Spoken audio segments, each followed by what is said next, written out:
before I get to the word of God, by the way, did you remember what we have spoken in 2024 Easter? இது சொல்வதற்கு முன்பாக 2024வது வருடம் உயிர்த்தெழுதல் ஆராதனையில நாம் என்ன காரியத்தை குறித்து தியானித்தோம்? ஏதாவது ஞாபகம் இருக்கா? Do you remember something? போன வாரத்தை கேட்டாலே சொல்ல மாட்டோம். இது போன வருஷத்துக்கு முதல் வருஷம். அது ஃபேண்டாஸ்டிக். சரி. 4C போடுங்க அந்த 4C.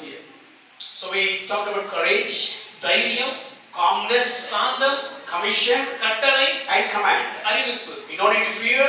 நம்ம பயப்படக்கூடாது. You can have a peace with God and the peace of God.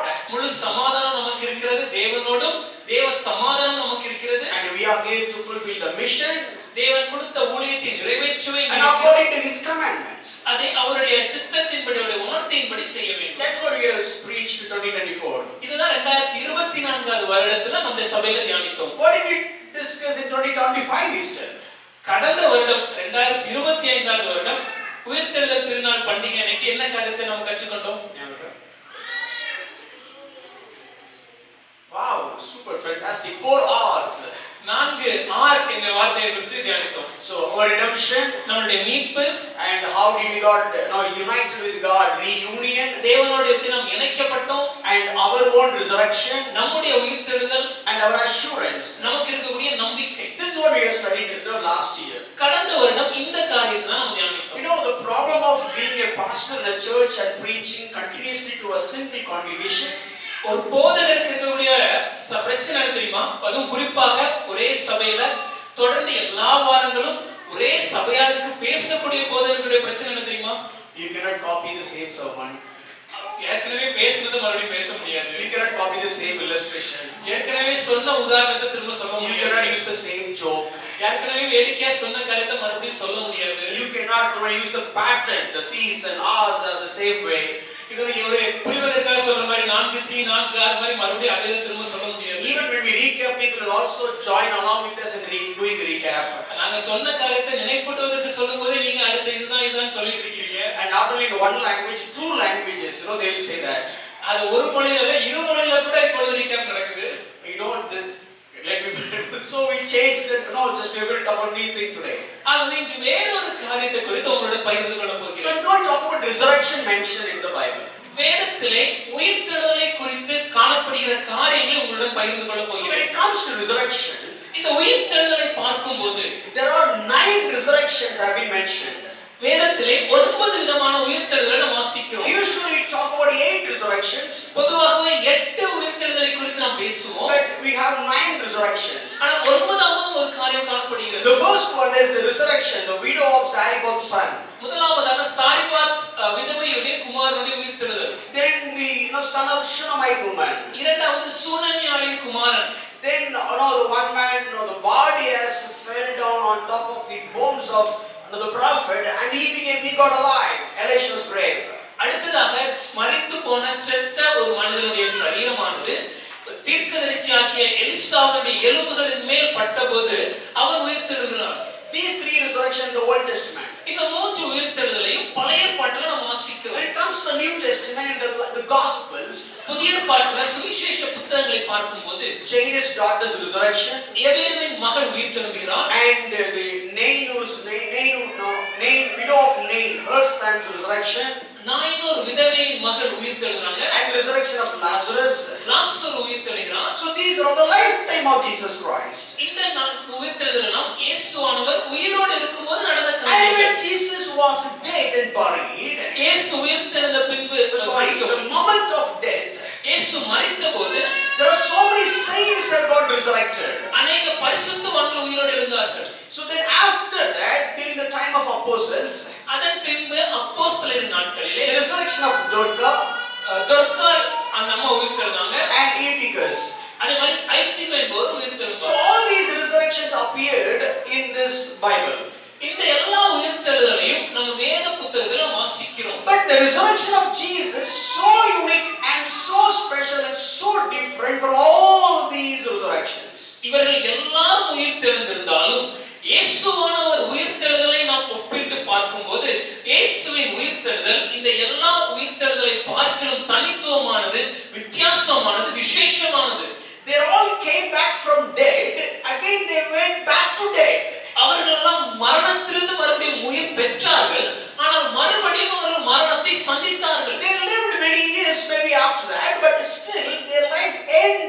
again back to grave.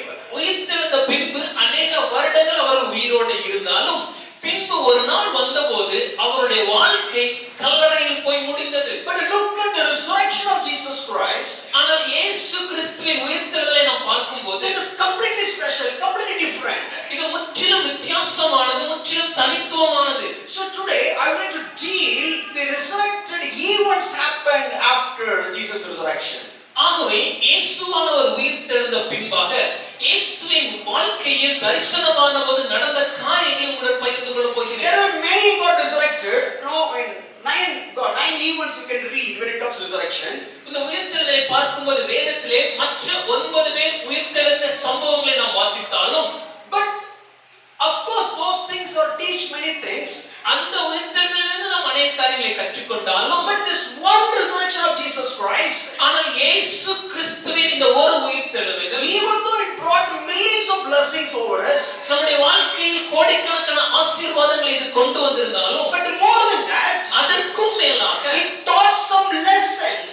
அது நமக்கு சில பாடங்களை கற்றுக் கொடுக்கிறது. I'm not going to deal all the spiritual blessings or the physical blessings that we have received in and through the resurrection of Jesus Christ, but what it has taught to us. இன்று நான் இயேசு கிறிஸ்துவின் உயிர்த்தெழுதலின் மூலமாக நமக்கு கிடைக்கப்பெற்ற ஆவிக்குரிய ஆசீர்வாதங்களை, சரீரத்திற்குரிய ஆசீர்வாதங்களை இன்று நான் உங்களுடன் சொல்ல போவதில்லை. ஆனால் இந்த உயிர்த்தெழுதல் நமக்கு கற்றுக் கொடுக்கும் பாடங்கள் என்ன? Of course, this resurrection has so much importance. இந்த உயிர்த்தெழுதல் மிக முக்கியமான ஒன்று. It proves that he is the Son of God. அவர் மனுஷகுமாரன், மன்னிக்கும் தேவகுமாரன் என்று நிரூபிக்கிறது. And it proves that the scriptures. அது வேத சத்தியங்கள் உண்மை என்று நிரூபிக்கிறது. And it gives assurance for our future resurrection. நம்முடைய வருங்கால உயிர்த்தெழுதலை குறித்து நமக்கு ஒரு நம்பிக்கை அளிக்கிறது. And it is a proof of our future judgment. வருங்காலத்திலே நடக்கப் போகிற நியாய தீர்ப்புக்கு இது ஒரு அத்தாட்சியாக மாறுகிறது. And this is the central truth of the gospel. இன்னும் சொல்லப்போனால் இந்த சுவிசேஷத்தின் மைய பகுதி இதுவே. And because of the resurrection we can have the assurance for our future inheritance. நமக்கு வருங்காலத்திலே கிடைக்கப் போகிற சுதந்திரத்திற்கு இது ஒரு சாட்சியாக And இருக்கிறது. Christ became our high priest. கிறிஸ்துவானவர் நம்முடைய பிரதான ஆசாரியராக And we மாறினார். got the resurrection power in this life. இந்த வாழ்க்கையை வாழ்வதற்கு தேவையான உயிர்த்தெழுதலின் வல்லமையை நாம் பெற்றுக்கொண்டோம். All these things are important when it comes to Christ's resurrection. இந்த எல்லா காரியங்களுமே கிறிஸ்துவின் உயிர்த்தெழுதலை பார்க்கும்போது முக்கியமானவை. Okay, you know all that. இதெல்லாம் நமக்கு தெரியும். Because basically when it comes to Christian world, what God can give and what God has given, we are all expert in understanding all that. ஏன்னா பொதுவாகவே நம்முடைய கிறிஸ்தவ சமுதாயத்தின் இன்றைய நிலைமை எப்படின்னா, தேவன் எனக்காக என்ன செய்வார், தேவன் எனக்கு என்ன தருவார், தேவன் மூலமாக நான் பெற்றுக்கொள்ளும் ஆசீர்வாதங்கள் என்னென்ன என்பதுல நாம் அறிந்தவர்களாக, தேறினவர்களாக, இன்னும் சொல்லப்போனால் வல்லுநர்களாக இருக்கிறோம். We are all expert in that. நம்ம அதுல வல்லுநர்கள் போல இருக்கிறோம். Then what is the point speaking again and again in the same thing? அப்பொழுது அதே காரியத்தை மறுபடியும் இன்று நான் உங்களுடன் சொல்வதில் எனக்கு என்ன பிரயோஜனம்? Another aspect, இதுல இன்னொரு பகுதியை God பார்த்தோம். is always perfect. தேவன் எப்பொழுதுமே பூரணர். God will never miss the mark. தேவன் ஒருபோதும் தவறுவதே இல்லை. God will never God will never misuse or misuse his authority. தேவன் தன்னுடைய அதிகாரத்தை ஒருபோதும் பயன்படுத்த தவறுவதும் இல்லை, அதை தவறாக பயன்படுத்துவதும் இல்லை. So I don't need to look into God. God, what can give? ஆகவே நான் தேவனிடம் பார்த்து, தேவனே நீங்க எனக்கு என்ன தருவீங்கன்னு கேட்கணும்னு அவசியம் இல்லை. I'm not saying that is not needed, but my point is more than knowing that we need to know what we need to do. அத தேவையில்லை நான் சொல்லல, அது அவர் செய்வார், நிச்சயமாகவே செய்து முடிப்பார். அதுல முக்கியமான விஷயம் எனக்கு என்னன்னா, ஆண்டவரே நான் என்ன செய்ய வேண்டும்? ஆண்டவர் தருவார், ஆண்டவர் தருவார், ஆண்டவர் செய்வார், ஆண்டவர் செய்வார். சரி, நான் செய்யற இடத்துக்கு இருக்கணும்னா நான் என்ன பண்ணணும்? That is what we need to learn. Lord, will you give me? Yes, you will give me. You will give me. You will do these things to me. You will do unto me. Of course, it's all true. He will do unto me. But I have to be in the right place where I can inherit whatever He does unto me. After the resurrection of Jesus Christ, இயேசு கிறிஸ்துவின் உயிர்த்தெழுதலுக்கு பின்பு He appeared 11 times. அவர் 11 முறை தரிசனமானதை நாம் வாசிக்கிறோம். You can see the list. அந்த பகுதியை நீங்க இன்னைக்கு ஸ்லைட்ல பார்க்கலாம். 11 times He appeared. 11 முறை அவர் தரிசனமானார். If you go back and read each and every incident, இந்த ஒவ்வொரு சம்பவங்களையும் நீங்கள் வீட்ல போய் படிச்சு பார்த்தீங்கன்னா many things you can learn. அநேக காரியங்களை இதிலிருந்து நீங்கள் கற்றுக்கொள்ள முடியும். Most of the times God wanted to teach certain things when it comes to his appearance. அநேக நேரத்துல இயேசுவானவர் ஒவ்வொரு முறையும் இந்த தரிசனமான போது அதிலிருந்து நாம் பாடங்களை கற்றுக்கொள்ள வேண்டும் என்று எதிர்பார்க்கிறார். Directly or indirectly he taught many things. நேரடியாகவோ மறைமுகமாகவோ சில பாடங்களை அவர் நமக்கு கற்றுக் கொடுக்கிறார். So among that 11 appearances post resurrection, I would like to deal 3 appearances today. இயேசு கிறிஸ்துவானவர் உயிர்த்தெழுந்த பின்பாக தரிசனமான இந்த 11 சம்பவங்கள்ல 3 சம்பவங்களை உங்களுடன் இன்று பகிர்ந்து கொள்ள We போகிறேன். are going to deal 3 appearances. 3 தரிசனங்களை இன்னைக்கு நாம பார்க்க போறோம். And 3 lessons we are going to learn today. அதுல இருந்து 3 சத்தியங்களை நம்ம வாழ்க்கைக்கான பாடங்களை கற்றுக்கொள்ள போகிறோம். Are you all with me? Fine. அதே 3 ஆசீர்வாதத்தை சொல்லிட்டுமா சந்தோஷமா இருப்பீங்களா? சொல்லிக்கலாமா? கர்த்தர் உங்கள் கண்ணீரை துடைப்பார். Number 1. So the Lord will wipe away your tears. நீங்க சொன்னாலே எங்களோடே சொல்றோம். சரி. ஆண்டவர் உங்கள் கவலையெல்லாம் போக்குவார். The Lord will change your sorrows. ஏன் மரணத்தையே நீங்க ஜெயிச்சிட்டீங்க? Because you even overcome your death. போதுமா? இதெல்லாம் நமக்கு தெரியும். We know all these things. But what we need to do, what God wants us to do. ஆனால் நாம் என்ன செய்ய வேண்டும்? தேவன் நாம் என்ன செய்யணும்னு எதிர்பார்க்கிறார்ன்றதை நாம் அறிய வேண்டும். Let's look at the very first appearance of Jesus Christ after his resurrection. இயேசு கிறிஸ்துவானவர் உயிர்த்தெழுந்த பின்பாக தரிசனமான முதல் சம்பவத்தை நாம் இப்போ பார்க்க போறோம். I know we'll display the verses here, but I request you to open your Bible and look at it because something like I'm just going to narrate the story. நிச்சயமாக வசனத்தை நீங்க ஸ்லைட்ல பார்க்க முடியும், இந்த திரையில பார்க்க முடியும். ஆனா உங்க வேதங்களை நீங்க திறந்து உங்க வேதத்துல இருக்கிற வசனத்தை நீங்க பார்க்குமாறு தாழ்மையுடன் கேட்டுக்கொள்கிறேன்.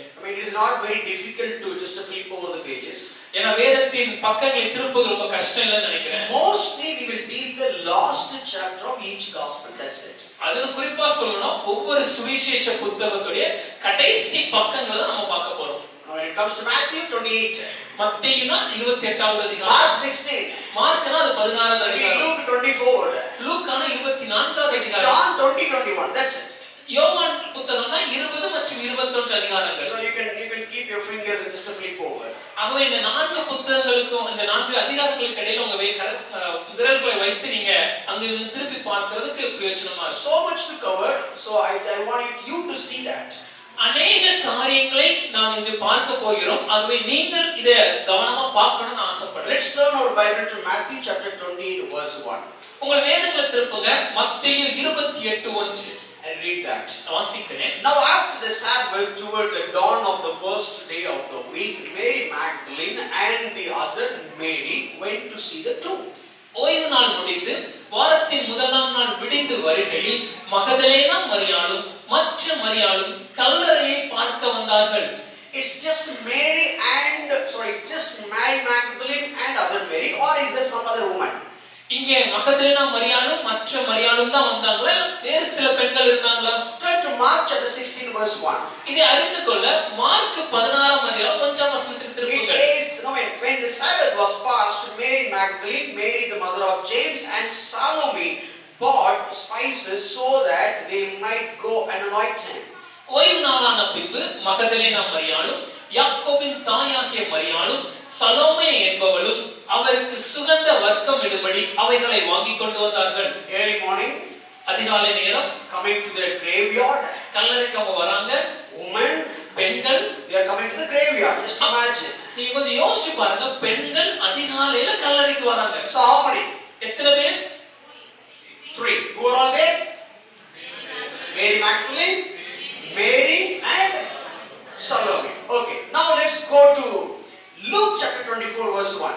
இப்போ அப்படியே உங்கள் வேதங்களை லூக்கா 24ஆம் அதிகாரம் முதல் வசனத்துக்கு திருப்புங்க. In the same passage, and the same story, அதே கதை எழுதப்பட்டிருக்கிறது. So here it says Mary Magdalene, Joanna, Mary the mother of James, and the other woman. How many people are coming here? How many people are there?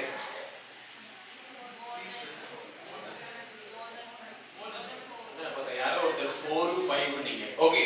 Number 1, Mary Magdalene, Mary, Salome, Joanna, and other women. So more than 5 women. இந்த பகுதியை பார்க்கும்போது Magdalene மரியாள், யோவானால், யாக்கோபின் தாயாகிய மரியாள், அவர்களே கூட இந்த மற்ற ஸ்திரீகள் சொல்வது ஏற்கனவே சலோமே பேரை வாசிச்சோம். நிச்சயமாக ஒரு 5 பேருக்கு மேலாக இருந்திருக்க வாய்ப்பு இருக்கிறது. So why they come? அவங்க எதுக்கு வந்திருக்காங்க? To see the resurrected Jesus? உயிர்த்தெழுந்த இயேசுவை பார்க்க வந்தாங்களா? Then why they come? அப்ப எதுக்கு வந்தாங்க? Matthew 28 says they came to see the tomb. மத்தேயு 28 சொல்கிறது கல்லறையை பார்க்க வந்தார்கள். And Mark 16:1 says they bought spices so they might go and anoint the body.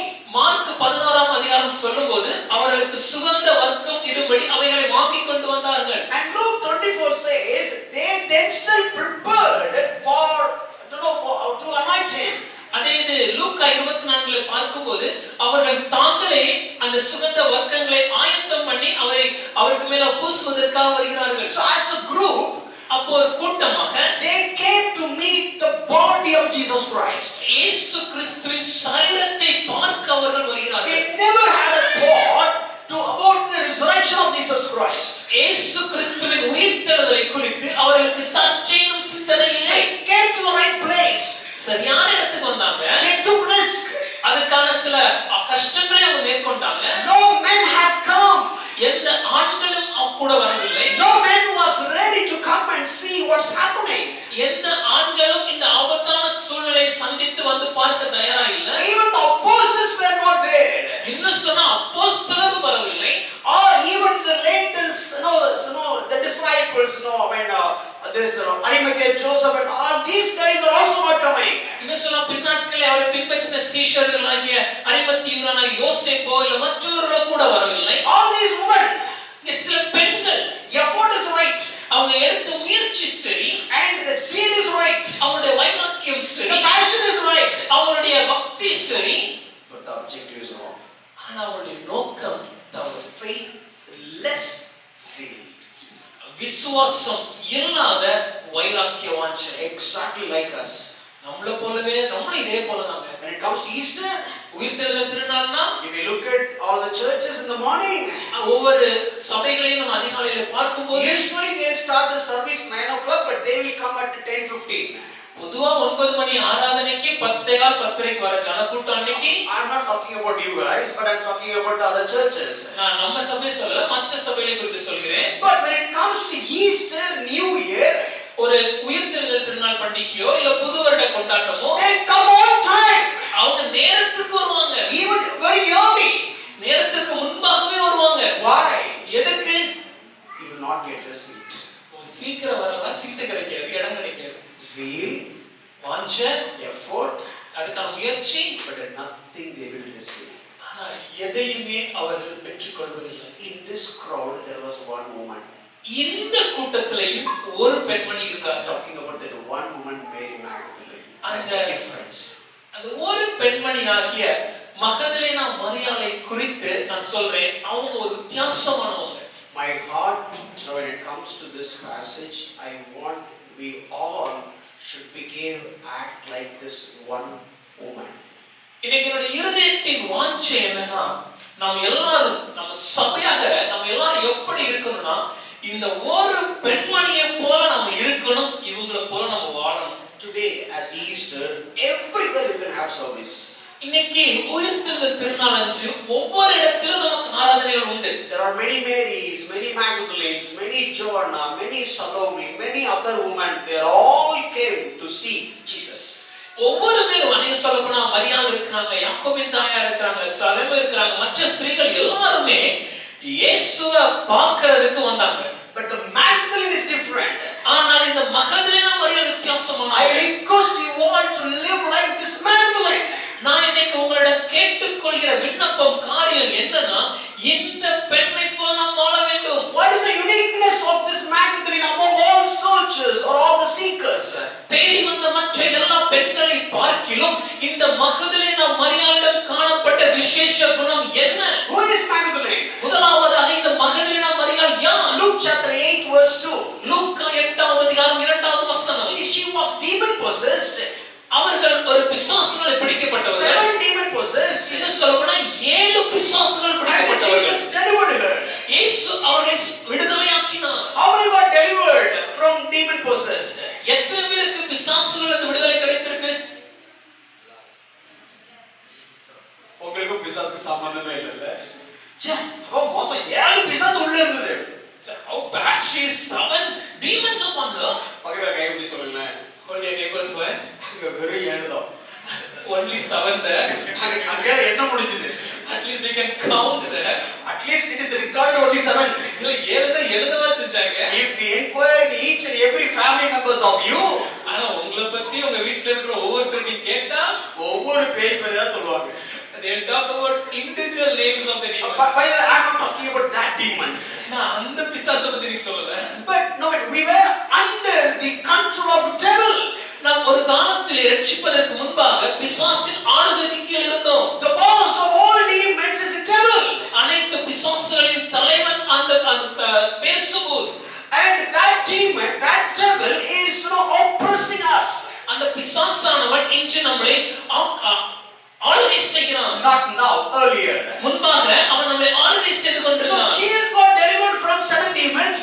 Magdalene மரியாள் 7 பிசாசிலிருந்து விடுதலை பெற்றாங்க. We have got delivered from the boss of all the demons. ஆனா நாமளோ பிசாசுகளின் தலைவனிடமிருந்தே விடுதலை Now பெற்றோம். tell me who has enjoyed the greatest miracle? அப்போ யாருக்கு மிகப்பெரிய ஆசீர்வாதம் இங்க இருக்கு? இப்படி கேட்டா நல்லா இருக்கும்னு நினைக்கிறேன். மக்கத்துல நம்ம விட இந்த மோசமானவங்க யாரெல்லாம் இருந்தீங்க? அதுல உங்களுக்கு அவ்வளவு பெரிய சந்தேகம்? சரி, மகதலேனா மரியாள் பார்த்தா வெயிட் பண்ணுவாங்க. See, Magdalene was under the oppression of 7 demons. இந்த மகதலேனா மரியாள் 7 பிசாசுகளினால் ஆளுகை செய்யப்பட்டார்கள். Of course, oppressed by devil. I understand that. எனக்கு புரியுது, பின்னாடி இதுக்கு பின்பாக பிசாசுகளின் தலைவன் தான் இருக்கிறான், எனக்கு புரியுது. So it's a kind of analogy. இது ஒரு உருவமாக நான் She has சொல்றேன். got delivered. இப்போ அவங்களுக்கு விடுதலை கிடைத்திருக்கு. I have got delivered. அதே போல நானும் விடுதலை பெற்றேன். She is enjoying the benefits of Jesus Christ. இயேசு கிறிஸ்துவின் ஆளாக உண்டாகும் நன்மைகளை அவர்கள் அனுபவிக்கிறார்கள். I have got greater benefits from Jesus Christ. அதை விட மேலான நன்மைகளை ஆசீர்வாதங்களை நான் இயேசுவிடமிருந்து பெற்றேன். Jesus was not risen. இயேசு அவர்கள் இருந்த அந்த நேரத்தில் உயிர்த்தெழவில்லை. Now let me put it this way: the new covenant has not been initiated, not been active fully. நான் இப்படி சொல்றேனே, புதிய உடன்படிக்கைக்கு கீழாக முழுமையாக அந்த பெண்மணி அந்த நேரத்தில் இல்ல. The activation has not yet done. அதனுடைய செயல்பாடு இன்னும் ஆரம்பிக்கவில்லை. We have to wait until Acts chapter 2. அதற்கு அப்போஸ்தலர் 2ஆம் அதிகாரம் வரைக்கும் நாம் காத்திருக்க When it வேண்டும். comes to you and me, ஆனா உங்களை என்னையும் பார்க்கும்போது we have got greater benefits than that Mary Magdalene. இந்த மகதலேனா மரியாளை விடவும் மேலான நன்மைகளை நாம் பெற்றிருக்கிறோம். Have this in your own, in your corner of your mind. இது உங்களுடைய மனதின் ஓரத்துல ஞாபகம் வச்சுக்கோங்க. Now let's go back and read the story of Mary Magdalene in that place. இந்த சூழ்நிலையில மகதலேனா மரியாள் செய்த காரியங்களை போய் வாசிக்கிறோம். Matthew chapter 28 verse 2 to 8. மத்தேயு 28ஆம் அதிகாரம் 2 முதல் 8 வசனங்கள். So they came அவங்க வராங்க. and an angel came. ஒரு தூதனானவன் வருகிறான். And they were afraid. எல்லாரும் பயந்தாங்க. They came to seek Jesus. இயேசுவை பார்க்க அவங்க வந்தாங்க. But Jesus was risen. ஆனா இயேசு ஏற்கனவே உயிர்த்தெழுந்து And விட்டார். the angel said, okay, come and see, he is not here. அப்பொழுது தூதன் சொல்கிறார், வந்து பாருங்கள், அவர் இங்கே இல்லை. You go and tell the disciples. நீங்கள் போய் சீஷருக்கு இதை அறிவியுங்கள். அது கொஞ்சம் பப்பி ஷேப் தான், பட் இருந்தா பரவாயில்ல. It is a shameful for the disciples to hear They from should you. have come here. அவங்க சீஷர்கள் இங்க வந்திருக்கணும். The apostles should be here. அப்போஸ்தலர் இங்க வந்திருக்க But வேண்டும். as usual, men are sleeping at home. எப்போ போலவே ஆண்கள் புருஷர்கள் வீட்ல தூங்கிட்டாங்க. And the women are getting ready quickly when it comes to church and all these things. சபைக்கு அடுத்த காரியங்கள்னாலே பொதுவாகவே வேகமாக செயல்பட்டு தயாராவது பெண்கள் தான். நான் சொல்றதை விட நிறைய சொல்றாரு. பட் பரவாயில்ல. But anyway, it is right. உண்மைதான். So every time you look at the crowd, கூட்டத்தை பாருங்க. so this angel is saying, அப்ப அந்த தூதன் சொல்கிறான், where are the apostles? ஐயா அப்போஸ்தலருங்க, Where are those ambulites? where are the husbands? No. Men. All women. Only women are here. Okay, go and tell that the mustached men ask them to come. நீ போயிட்டு அந்த மீசல் ஆம்பளைங்க இருந்தா வர சொல்லுங்கப்பா. And you go and tell them. நீங்க போய் சொல்லுங்க. Let it be a puppy shame for them. அவங்களுக்கு இது ஒரு அவமானமா இருக்கட்டும். And these ladies, they are going to Galilee. அப்ப இந்த பெண்கள் Sorry, he said Jesus will go to Galilee before them. மன்னிக்கோ, அப்போ தூதன் சொன்னது உங்களுக்கு முன்பாகவே இயேசுவானவர் கலிலேயாவுக்கு சென்று விடுவார். And they are filled with joy. சந்தோஷ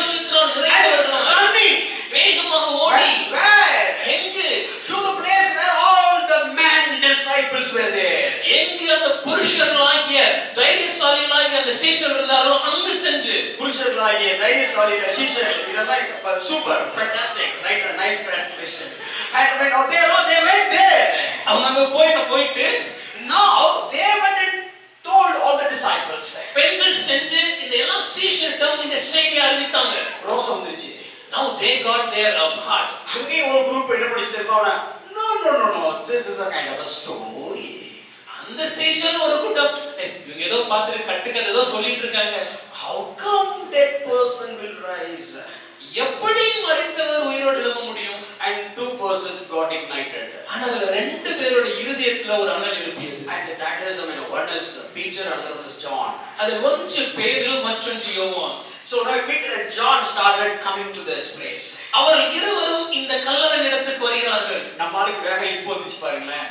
Now the person was able to run fast. அதுவரைக்கும் கொரட்டை போட்டு தூங்கிட்டு till that time he was sleeping and snoring. When this woman came and told, ஆனா இந்த பெண்கள் வந்து சொன்ன உடனே how come husband is the head? எப்படி புருஷன் தானே வீட்டுக்கு தலைவர்? Men is men. ஆண்கள் தான். So men are men. ஆண்களா இருக்கணுமே. How come this woman came and told us? எப்படி பெண்கள் வந்து நம்மட்ட சொல்லலாம்? Let's go first. நாம் முதல்ல செல்வோம். Let's see. போய் பார்ப்போம். And let's proclaim as no message from men.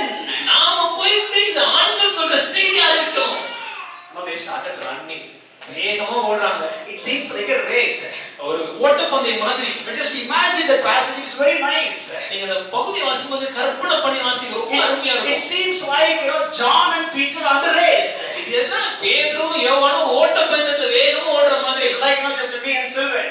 எப்படி போதகரும் நானும் இருக்கிற மாதிரி. And just maybe one of us is just leading the race. அது ஒருவர் ரொம்ப வேகமா ஓடுறாங்க. Came to the tomb. அந்த கல்லறை கிட்ட வந்தாச்சு. Break. அப்படி வந்து இதுவரைக்கும் தைரியம் okay. Till now I had the courage and that's fine. How can I enter into the tomb? கல்லறைக்குள்ள போறதுக்கு தைரியம் இருக்குமே. And waited there. சரி காத்திருப்போம். There were ladies. பெண்கள் இருந்தாங்க. They came early in the morning. அதிகாலையில வந்தாங்க. And they came to the graveyard. கல்லறை இடத்துக்கு வராங்க. And the angel said, அப்போ தூதன் சொல்கிறான், come and see, he is not here. வந்து பாருங்கள் அவருக்கு இல்லை. No, they didn't worry or they didn't fear or they didn't scared. அவங்க வந்து பார்க்கிறதுக்கு பயப்படலாம் செய்யல. ஆனா they immediately got joy. உடனே ஒரு சந்தோஷம் உண்டானது. But these guys came. ஆனா இந்த ஆண்கள் வந்தாங்க. Stopped. நின்னுட்டாங்க. And one person went inside. ஒருவர் உள்ள சென்று And later pointed out other person is also coming. Okay, he is safe. Let me also get in. உள்ள போன ஒரு உயிரோட தான் இருக்காரு. ஒண்ணும் ஆகல. அப்ப நானும் போகலாம்ங்கற நம்பிக்கை வந்து இப்ப இன்னொருவர் உள்ள வராரு. அவருக்கு இது பேய் அடிக்கல. the devil has not hit him. So okay, பேய் இது இல்ல. So there is no spirit inside. Let me also get in. நானும் உள்ள வரேன். So now you need to read this story carefully. இந்த பகுதியை நீங்க கவனமா வாசிங்க. How many men women were there in the initial stage? ஆரம்பத்துல எத்தனை பெண்கள் இருந்தாங்க? More than 5. All went together to meet the disciples. இந்த ஐந்து பெண்களின் வயதிற்கும் அதிகமாக இருந்த எல்லாரும் சேர்ந்து வந்து சீஷர்களை சந்திச்சாங்க. They stayed. அவங்க அங்க தங்கி இருந்தாங்க. While these two men were running, இந்த ரெண்டு ஆண்களும் ஓடி வரும்போது there was a woman running behind. அவர்களுக்கு பின்பாக ஒரு பெண்மணியும் தொடர்ந்து வந்தாங்க. If you read John chapter 20 verse 8 to 10, யோவான் 28வது அதிகாரம் 8 முதல் 10 வசனங்களை வாசிக்கும்போது you can see that John and Peter came and saw the tomb and understood that Jesus was not there and they were returning back home. பேதுருவும் யோவானும் கல்லறை இடத்திற்கு வந்து கல்லறைக்குள்ளே பிரவேசித்து அங்கே இயேசு இல்லை உயிர்த்தெழுந்தார் என்பதை அறிந்து கொண்டு இப்பொழுது திரும்பி வீட்டுக்கு வருகிறார்கள். While they were leaving, அவங்க திரும்பி கிளம்பும்போது they thought only two. அவங்க என்ன நினைக்கிறாங்க, நாங்க ரெண்டு பேர் தான். But there was a lady. ஆனா அங்க ஒரு பெண்மணி இருக்கிறாங்க. Mary Magdalene. Maria. Just imagine. கொஞ்சம் யோசிச்சு பாருங்க. He came early to the tomb. அதிகாலையில இந்த அம்மா வந்தாங்க. And he was not there. அப்ப இயேசு இல்லை. She was running back to the home. இப்போ அந்த பெண்கள் எல்லாரும் வீட்டுக்கு திரும்பி போனாங்க. And she informed the disciples. சீஷர்களை அறிவித்தாங்க. And they are running. இப்போ ரெண்டு சீஷர் ஓடி வராங்க. She is also running along with them. இந்த மரியாளவர்களும் அவங்களோட தொடர்ந்து வராங்க. Coming back to this tomb. அந்த கல்லறைக்கு மறுபடியும் வராங்க. These two persons are worrying. இந்த ரெண்டு சீஷர்களும் கவலையோடு And they are also returning. அவங்க இப்ப திரும்பி போறாங்க. But Mary was standing. ஆனால் மரியாள் அங்கேயே நிக்கிறாங்க. What, Magdalene? Are you coming or what? மரியாளே வரலையாப்பா நீங்க? No, you go. இல்ல பேதுரு நீங்க போங்க. No, Magdalene, it is dawn and like no, it's it is a graveyard. Nobody is here, and you are alone. All the women, no, they have gone, and you are alone. We are also leaving. Are you going to stay here? Yes. மரியாளே பொழுது விடிஞ்சிடுச்சு. இது கல்லறை வேற. உங்க கூட யாருமே இல்ல, தனியா இருக்கீங்க. மத்த எல்லா பெண்களும் போயிட்டாங்க. நீ இங்கே தான் நிக்க போறியா? ஆமா பேதுரு நான் இங்க தான் நிக்க போறேன். Even the disciples were not ready to stay back in the graveyard, but that woman, she was willingly to stay back in the graveyard. அந்த கல்லறை இடத்திலே நிற்பதற்கு, தங்குவதற்கு, தங்கி நடக்கிறதை அறிந்து கொள்வதற்கு சீஷர்கள் தயாராக இல்லை. ஆனா இந்த பெண்மணி அந்த இடத்துல நின்று அந்த இடத்துல இருக்கிறத நம்ம பார்க்கணும். Men, ஆண்களே, we need to learn from her. இந்த பெண்ணிடம் இருந்து நாம் கற்றுக்கொள்ளணும். You know what she was doing? அந்த அம்மா என்ன செஞ்சாங்க தெரியுமா? In order to understand that, you need to shift to John chapter 20. இதை புரிந்து கொள்வதற்கு யோவான் 20ஆம் அதிகாரத்துக்கு நாம் திரும்ப வேண்டும். Two things she was doing. அந்த அம்மா ரெண்டு காரியம் செஞ்சாங்க. Two things. ரெண்டு காரியம். You know what she was doing? என்ன செஞ்சாங்க தெரியுமா? Let's go to John 20 verse 11, 13 and 15. யோவான் 20ஆம் அதிகாரம் 11, 13, 15 வசனங்கள். You can see the scripture here. அந்த ஸ்கிரீன்ல நீங்க I பார்க்கலாம். have highlighted a couple of words. ஒரு சில வார்த்தைகளை நான் ஹைலைட் பண்ணியிருக்கிறேன். But Mary stood weeping outside the tomb, and as she wept, she stooped to look into the tomb. 13th verse. They said to her, "Woman, why are you weeping?" She said to them, "They have taken away my Lord, and I do not know where they have laid him." 15th verse. Now Jesus himself is talking to her. Jesus said to the woman, "Why are you weeping? Whom are you seeking?" Supposing him to be the gardener, she said to him, "Sir, if you have carried him away, tell me where you have laid him. I will take him away." 11வது வசனம் சொல்கிறது, மரியாள் கல்லறையின் அருகே வெளியே நின்று அழுது கொண்டிருந்தாள். அப்படி அழுது கொண்டிருக்கையில் அவள் குனிந்து கல்லறைக்குள் பார்த்து அவர்கள் அவளை நோக்கி, "ஸ்திரீயே, ஏன் அழுகிறாய்?" என்றார்கள். அதற்கு அவள், "என் ஆண்டவரை எடுத்துக்கொண்டு போய்விட்டார்கள். அவரை வைத்த இடம் எனக்கு தெரியவில்லை" என்றார். பின்பாக இயேசு வராங்க. அந்த இடத்துல இயேசு அவள்கிட்ட பேசுறாங்க. இயேசு அவளை பார்த்து, "ஸ்திரீயே, ஏன் அழுகிறாய்? யாரை தேடுகிறாய்?" என்றார். அவள் அவரை தோட்டக்காரன் என்று எண்ணி, "ஐயா, நீர் அவரை எடுத்துக்கொண்டு போனதுண்டானால் அவரை வைத்த இடத்தை எனக்கு சொல்லும். நான் போய் அவரை எடுத்துக்கொள்வேன்" என்றார். Look at the context here. A lady, இந்த பெண்ணிடத்தை கொஞ்சம் நல்லா கவனிங்க. alone, ஒரு பெண் தனியா இருக்காங்க, graveyard, கல்லறை.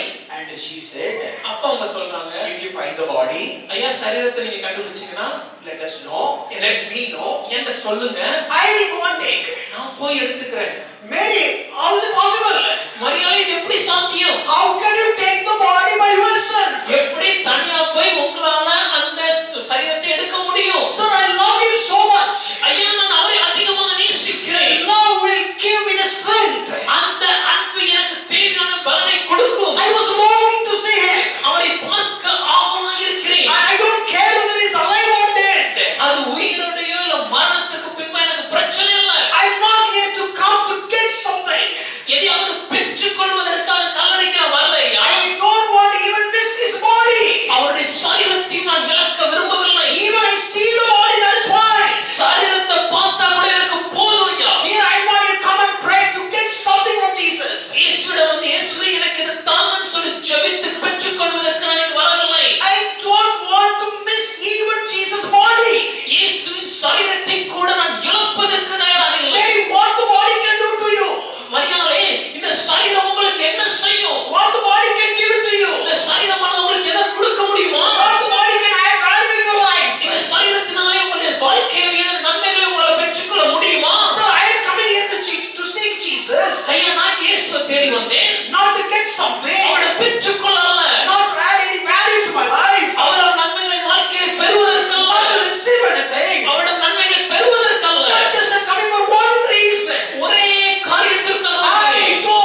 tomb.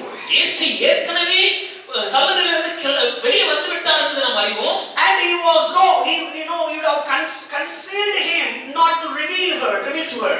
இதுவரைக்கும் அவர் தன்னை வெளிக்காட்டாதபடிக்கு மறைந்திருந்ததை நாம் பார்க்கிறோம். Not even to his disciples. தன்னுடைய சீஷருக்கு காண்பிக்கவில்லை. Not even to the angels.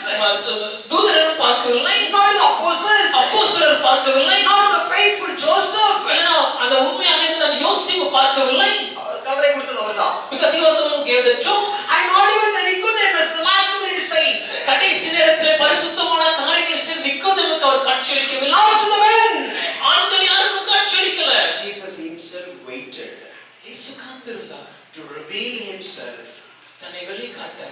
Not to apostles or anybody else. அப்போஸ்தலருக்கோ இல்ல வேறு யாருக்கும் அல்ல. He deliberately wanted to reveal himself to this woman. அவர் தன்னை இந்த ஒரு பெண்மணிக்கு காண்பிப்பதற்காக தன்னை யார் என்று வெளிக்காட்டினார். She came, அந்த அம்மா வந்தாங்க. she was weeping and seeking. Only these two things she has done. For the reason is her love towards Jesus Christ. அவர் ரெண்டே காரியம் தான் செஞ்சாங்க. கொஞ்சம் அழுதாங்க, இன்னொன்று ஆண்டவரை தேடினாங்க. ஏன் செஞ்சாங்கன்னா தேவன் மேல அவர்கள் வைத்திருந்த அன்பு. Go back and read all the passages.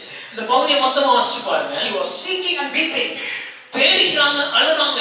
Seeking and weeping. தேடுறாங்க, அழுறாங்க. For Jesus. இயேசுவை longing for Jesus. இயேசுவுக்காக loving Jesus. இயேசுவின் மேல் நேசம். She cannot go back without seeing Jesus, even with the body. இயேசுவை பார்க்காம நான் திரும்பி போக மாட்டேன். அவருடைய சரீரத்தையாவது நான் பார்த்தாங்க. Now Jesus came. இப்ப இயேசு வராங்க. Mark 16:9. Mark 16:9. Bible says he appeared first to Mary Magdalene. வேதம் தெளிவாக சொல்கிறது அவர் மகதலேனா மரியாளுக்கு முதலாக தரிசனமானார். And even when Jesus came, இயேசு வந்தபோது he was asking the same question.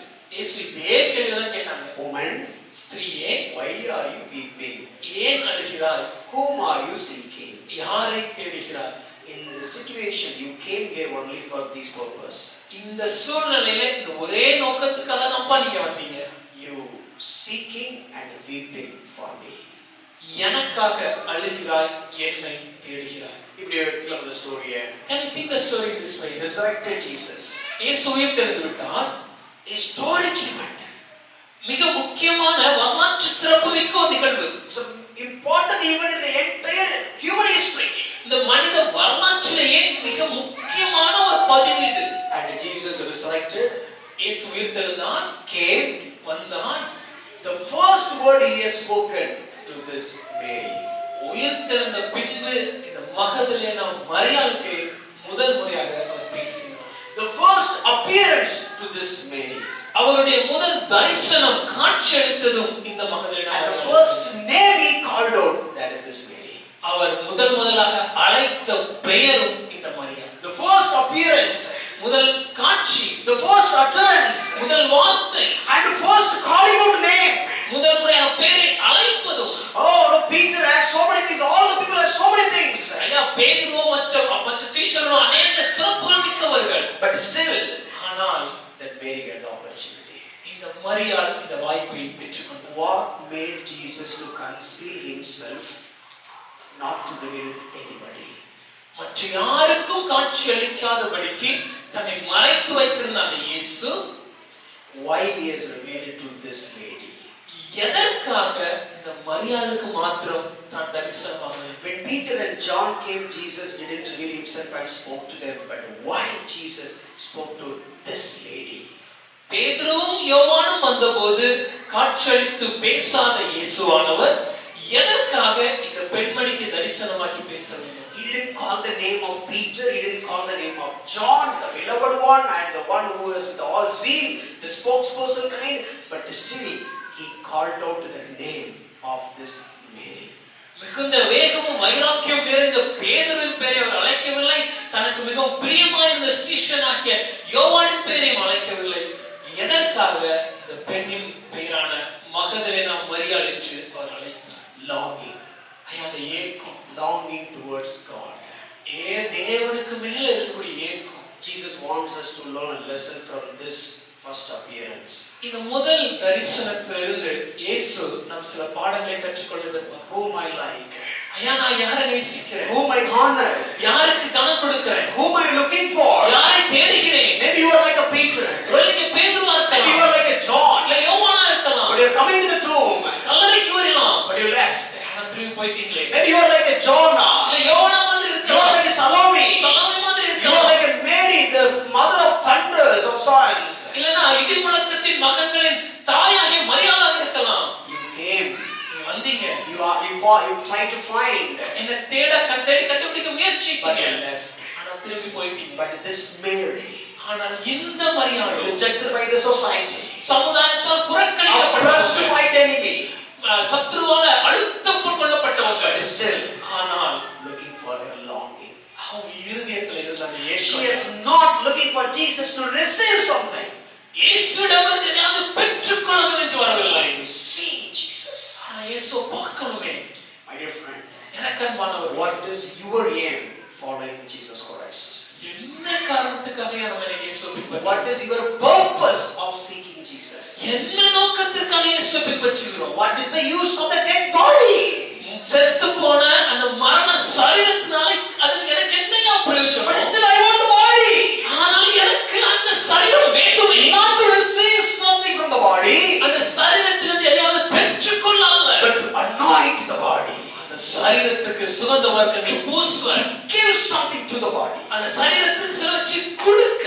அந்த சவம் ஒரு நாளும் உன்னை திரும்பி தராது. The dead body cannot and will not give anything till the day she is there. But still she has a heart to give. ஆனா அந்த பெண்மணிக்கு அந்த சரீரத்தில் கூட கொடுக்கணுங்கிற ஒரு எண்ணம். Do you have that much longing towards God? இன்னைக்கு நம்ம தேவன் மேல இப்படிப்பட்ட ஒரு ஏக்கம் இருக்குதா? Psalm 84:10, David says this. சங்கீதம் 84:10 சங்கீதக்காரன் தாவீது சொல்லும்போது, One day better than at your court, 1,000 days, one day better than at your court than 1,000 days in palace. வெளியே தங்கி இருக்கிற 1000 நாட்களை பார்க்கிறோம், உங்களுடைய சமூகத்தில் இருக்கும் ஒரு நாளே நாளும். Who said this? யார் சொன்னா? A king. Raja. A king said. ராஜா சொல்றாங்க, Oh, the palace is not for me, it is not greater. ஐயா என்னோட அரண்மனை எனக்கு பெருசு இல்ல. That is not the place of pleasure. அது எனக்கு சந்தோஷத்தை கொடுக்கிற இடம் இல்ல. Even though it is a palace, அது அரண்மனையாகவே இருந்தாலும் I am pleased என்னுடைய விருப்பம், and I got the pleasure என்னுடைய சந்தோஷம், and the privilege என்னுடைய பாக்கியம், and my longing என்னுடைய ஏக்கம் is to be there in his court. உம்முடைய சந்நிதியிலே இருப்பதுதான் ஐயா. And David, tell me one thing that you want. தாவீதே, ஒரே காரியத்தை கேட்பீங்கன்னா என்ன சொல்லுவீங்க? I ask the Lord. நான் தேவனிடத்தில் கேட்பேன். I seek the one most thing. நான் இந்த ஒரே காரியத்தை நாடுவேன். Not to live in the palace as a king. என்னுடைய அரண்மனையில ராஜாவாக வாழ்வதல்ல. No. அதில்லையா. To live in the house of the Lord all the days of my life. என்னுடைய வாழ்நாள் பரியந்தம் உம்முடைய சமூகத்திலேயே இருக்க நாடுவேன். Is it our longing? உண்மையாகவே இப்படிப்பட்ட ஒரு ஏக்கம் நமக்கு இருக்குதா? Reading the word, வசனத்தை வாசிக்கிறது, praying, ஜெபிக்கிறது, coming to the church. சபைக்கு வருவது, Do we really have this much longing? இப்படிப்பட்ட ஏக்கம் நமக்கு இருக்குதா? Do you have, now just compare with your interest when it comes to your work, money, prestige, and the family, the prestige of the family and so on, and you compare with the importance that we give when it comes to Jesus Christ. ஐயா, என் வாழ்க்கையில என் வேலைக்கு, பணத்திற்கு, குடும்பத்திற்கு, அந்தஸ்துக்கு, அங்கீகாரத்திற்கு, இதுக்கெல்லாம் நான் எவ்வளவு முக்கியத்துவம் கொடுக்கிறேன், எவ்வளவு நேரத்தை செலவழிக்கிறேங்கிறதையும், இயேசுவுக்கு நான் கனத்தை கொடுக்கிறதுக்கு எவ்வளவு முக்கியத்துவம் கொடுக்கிறேங்கிறதையும் ஒப்பிட்டு கொஞ்சம் பாருங்க. Check your conscience. உங்க மனசாட்சியில நீங்களே கேளுங்க. How many Easters we are celebrating? எத்தனை உயிர்த்தெழுதல் பண்டிகைகளை நாம் How much அனுசரிக்கிறோம்? doctrine we know? எவ்வளவு சத்தியங்கள் நமக்கு How தெரியும்? many sermons we heard? எவ்வளவு செய்திகளை நாம் கேட்டிருக்கிறோம்? What can you boldly say? ஆனா நம்மளால தைரியமா சொல்ல முடியுமா? I long Jesus more than anything. என்னுடைய ஒரே ஏக்கம் இயேசுவே, அவரை விட பெருசு எனக்கு எதுவுமே இல்லைன்னு சொல்ல முடியுமா? She was there with Jesus for 3.5 years approximately. இந்த பெண்மணி இயேசுவோட மேக்ஸிமம் ஒரு 3 வருஷம் இருந்திருக்கும். And explicitly, if you ask Mary Magdalene to give a testimony, she gave one testimony about the 7 demons having cast her out. ஒருவேளை மகனே மகன்கிட்ட ஐயா நீங்க ஒரு அம்மா நீங்க ஒரு சாட்சி சொல்லுங்க அப்படி சொன்னா அந்த அம்மா சொல்லுவாங்க 7 பிசாசுகள் என்னிடத்துல இருந்து தேவன் விடுதலை ஆக்கினார். How many years we have been living with Jesus? நாம் இயேசுவோடு எத்தனை வருஷமா வாழ்றோம்? How many years we know this Jesus? எத்தனை வருஷம் இயேசு நமக்கு தெரியும்? How many years we have celebrated Easter? எத்தனை வருடங்களாக இந்த உயிர்த்தெழுதல் திருநாளை நாம் கொண்டாடுறோம்? How many miracles that we have received? எத்தனை அற்புதங்களை நாம் How பெற்றிருக்கிறோம்? many benefits Jesus has done? எத்தனை நன்மைகளை தேவன் நமக்கு செய்திருக்கிறார்? How much blessings that He has lavished upon us? எவ்வளவு ஆசீர்வாதங்களை நம்மை பொழிந்தருளி This இருக்கிறார். day we will come to the judgment seat one day. ஒரு நாள் நியாயஸ்தானத்திற்கு முன்பாக இந்த மகதலேனா மரியாள் நிற்பாங்க. You will also come into the judgment day, the judgment seat. நாமும் அந்த நியாயஸ்தானத்திற்கு முன்பாக நிற்போம். But just with the conscience, just think. மனசாட்சியை தொட்டு நீங்க கொஞ்சம் யோசிச்சு பாருங்க. Where we keep your face? ஐயா நம்ம மூஞ்சி எங்க கொண்டு போய் வச்சுப்போம்? Now many times people say, why did you talk about so much blessing? Not talk about blessings. ஒரு சில நேரம் ஜனங்கள் கேட்கிற காரியம் போதகரே நீங்க ஏன் ஆசீர்வாதத்தை குறித்து என்கிட்ட அதிகம் Speak something about blessings. ஆசீர்வாதத்தை சொல்லுங்களேன். I am talking about blessings today. ஐயா நான் ஆசீர்வாதத்தை பத்தி தான் ஐயா சொல்றேன்.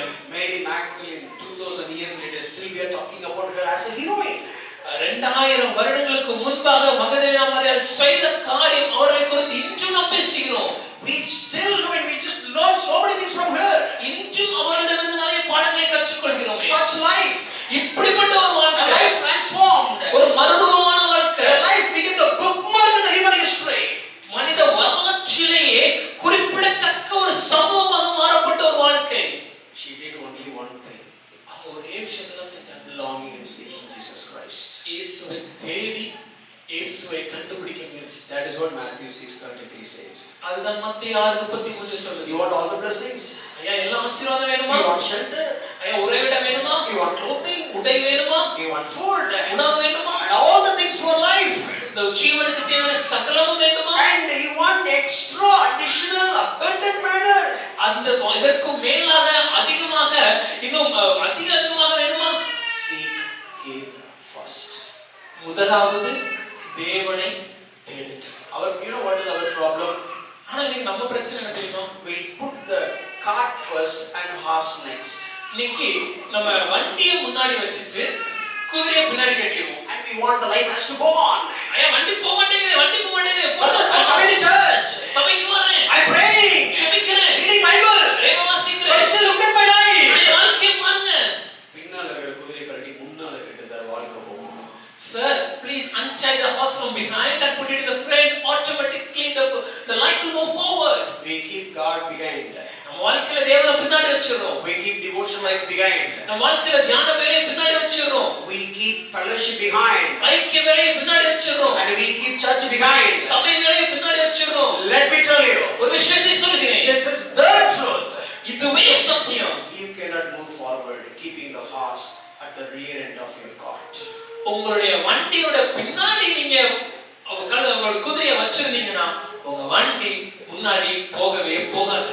மாட்டை முன்னால கட்டி வண்டியை பின்னால கட்டின வாழ்க்கை சூப்பரா இருக்கும். Try the cow in the front instead of the rear, your life will be smooth. Hallelujah. Hallelujah. Hallelujah. Can you talk about blessings today? Hello, this is blessing. If you want everything in your life, one thumb rule. Long God, seek God. Dot. ஐயா இதுவே மிகப்பெரிய ஆசீர்வாதம். உங்க வாழ்க்கையில எல்லா ஆசீர்வாதங்களும் எனக்கு வேணும்னு நீங்க நினைச்சீங்கன்னா ஒரே ஒரு அடிப்படை வேலை நான் செய்ய வேண்டியது என்னன்னா முதலாவது தேவனை தேடணும், முதலாவது தேவனை நாடணும். If you want to become a king, நீங்க ராஜாவாகணுமா? if you want to become a successful person, ஒரு வெற்றியுள்ள மனிதனாக வாழணுமா? very simple. ரொம்ப எளிமை. If you ask the thumb rule, if you ask the secret of success of David will say, one thing I seek, one thing I long. That's it. ஒருவேளை இந்த கேள்வியை தாவீது ராஜாட்டப்பட்டு ஐயா உங்க வாழ்க்கையில வெற்றியா இருந்தீங்களே அதற்கு ரகசியம் என்ன கேட்டு அவர் சொல்வார், ஒன்றே நான் கேட்பேன், அதையே நான் நாடுவேன், அவரோடு இருப்பேன். Quickly, the second one. இரண்டாவது ஒரு காரியம். Are you awake?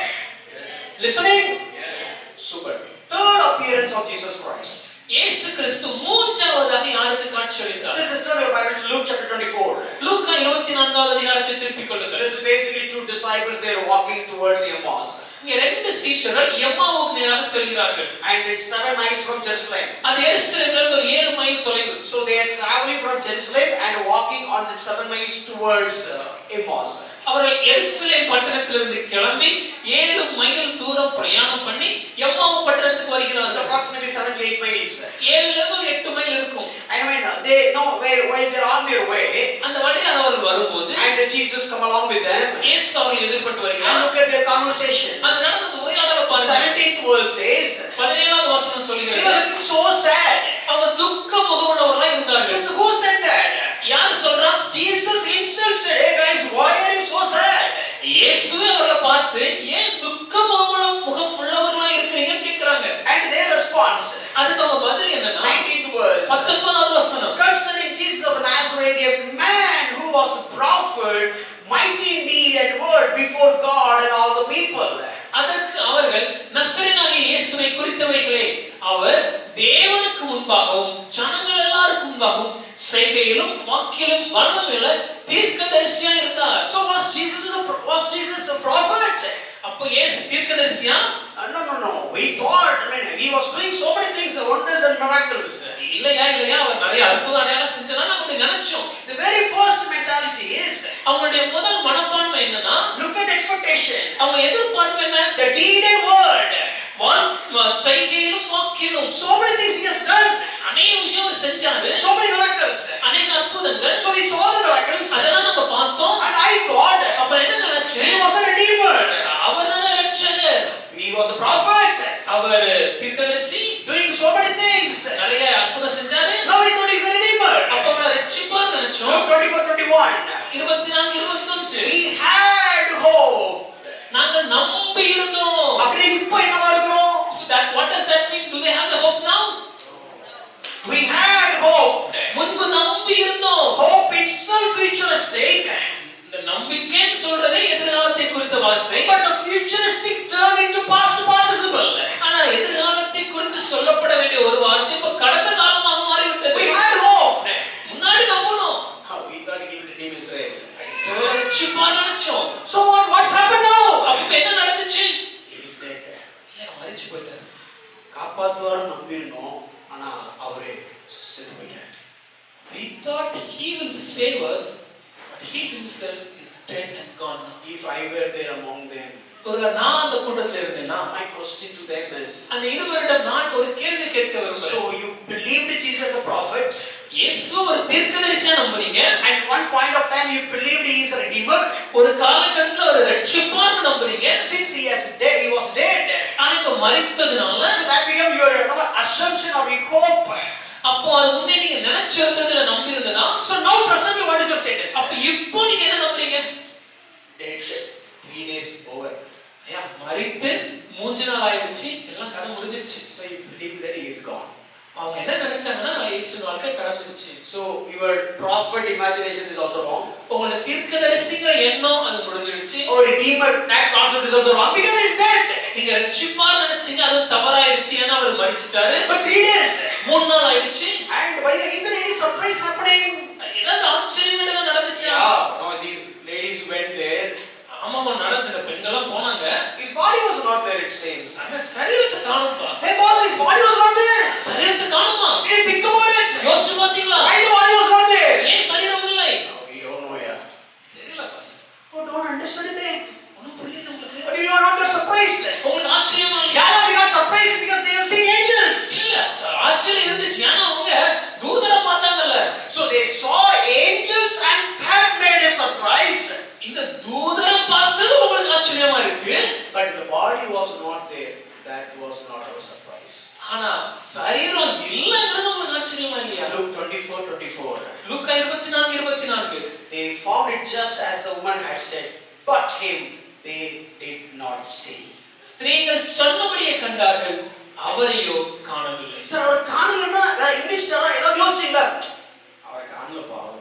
Sir, did you think if his body is not there, has he got resurrected? Did you think about it? No sir, he is not there. அப்போ நீங்க ஏற்கனவே ரட்சிப்பார் நினைச்சீங்களா? அது கதைதானா?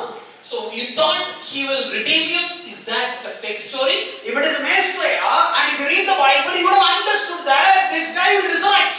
ஐயா மேசியான்னு அவரை விசுவாசிச்சிருந்தீங்கன்னா, பழைய ஏற்பாட்டு ஆகமங்களை நீங்க வாசிச்சிருந்தீங்கன்னா, ஏன் மேசியா என்பவர் மறுபடியும் உயிர்த்தெழுவார் என்பதை நீங்க புரிந்திருக்கணுமே. Now this is the place where we can learn a lesson. இந்த இடத்துல நம்ம ஒரு காரியத்தை கற்றுக்கொள்ள முடியும். Earlier when he called Mary, மரியாதை அவர் பார்க்கும்போது, and he said, okay, no, Mary, whom are you? You are weeping. Whom are you seeking? மரியாதை, யாரை தேடுகிறாய்? எதற்காக அழுகிறாய்? And one important point, ரொம்ப முக்கியமான ஒரு விஷயம். he said, don't touch me. என்னை தொடாதே. Why? ஏன்? Let my understanding. என்னோட புரிதல் இது. The moment Jesus revealed himself, இயேசு தன்னை வெளிக்காட்டின உடனே, and this lady is about to embrace him. அந்த பெண்மணி அவரை அரவணைக்க முயற்சி Because she is waiting curiously. ஏன்னா ரொம்ப ஏக்கத்தோட காத்திருக்காங்க. Uncontrollable love. தாங்க முடியாத அளவுக்கு, விவரிக்க முடியாத அன்பு. Maybe should have run right towards him to embrace him. No, stop. அவளை இயேசுவை நோக்கி ஓடி சென்று அரவணைக்க முயற்சி செய்து இயேசு, இல்ல இருப்பா. I don't understand your love. அன்பு எனக்கு புரியுது. But here in this story, ஆனா இந்த இடத்துல Jesus is walking along with him.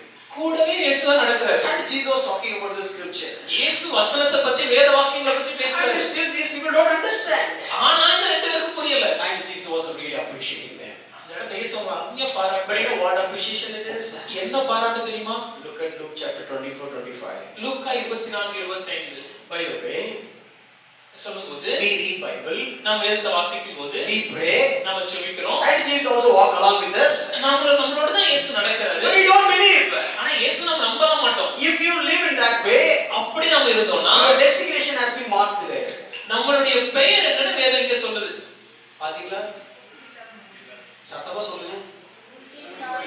ஐயோ, நான் உங்களை சொல்லவே நீங்க தப்பா நினைச்சுக்காதீங்க. அங்க இருந்துச்சு அதனால சொன்னேன். We are not telling it's you, but the Bible says so. That is what we are reading. Do you believe Jesus?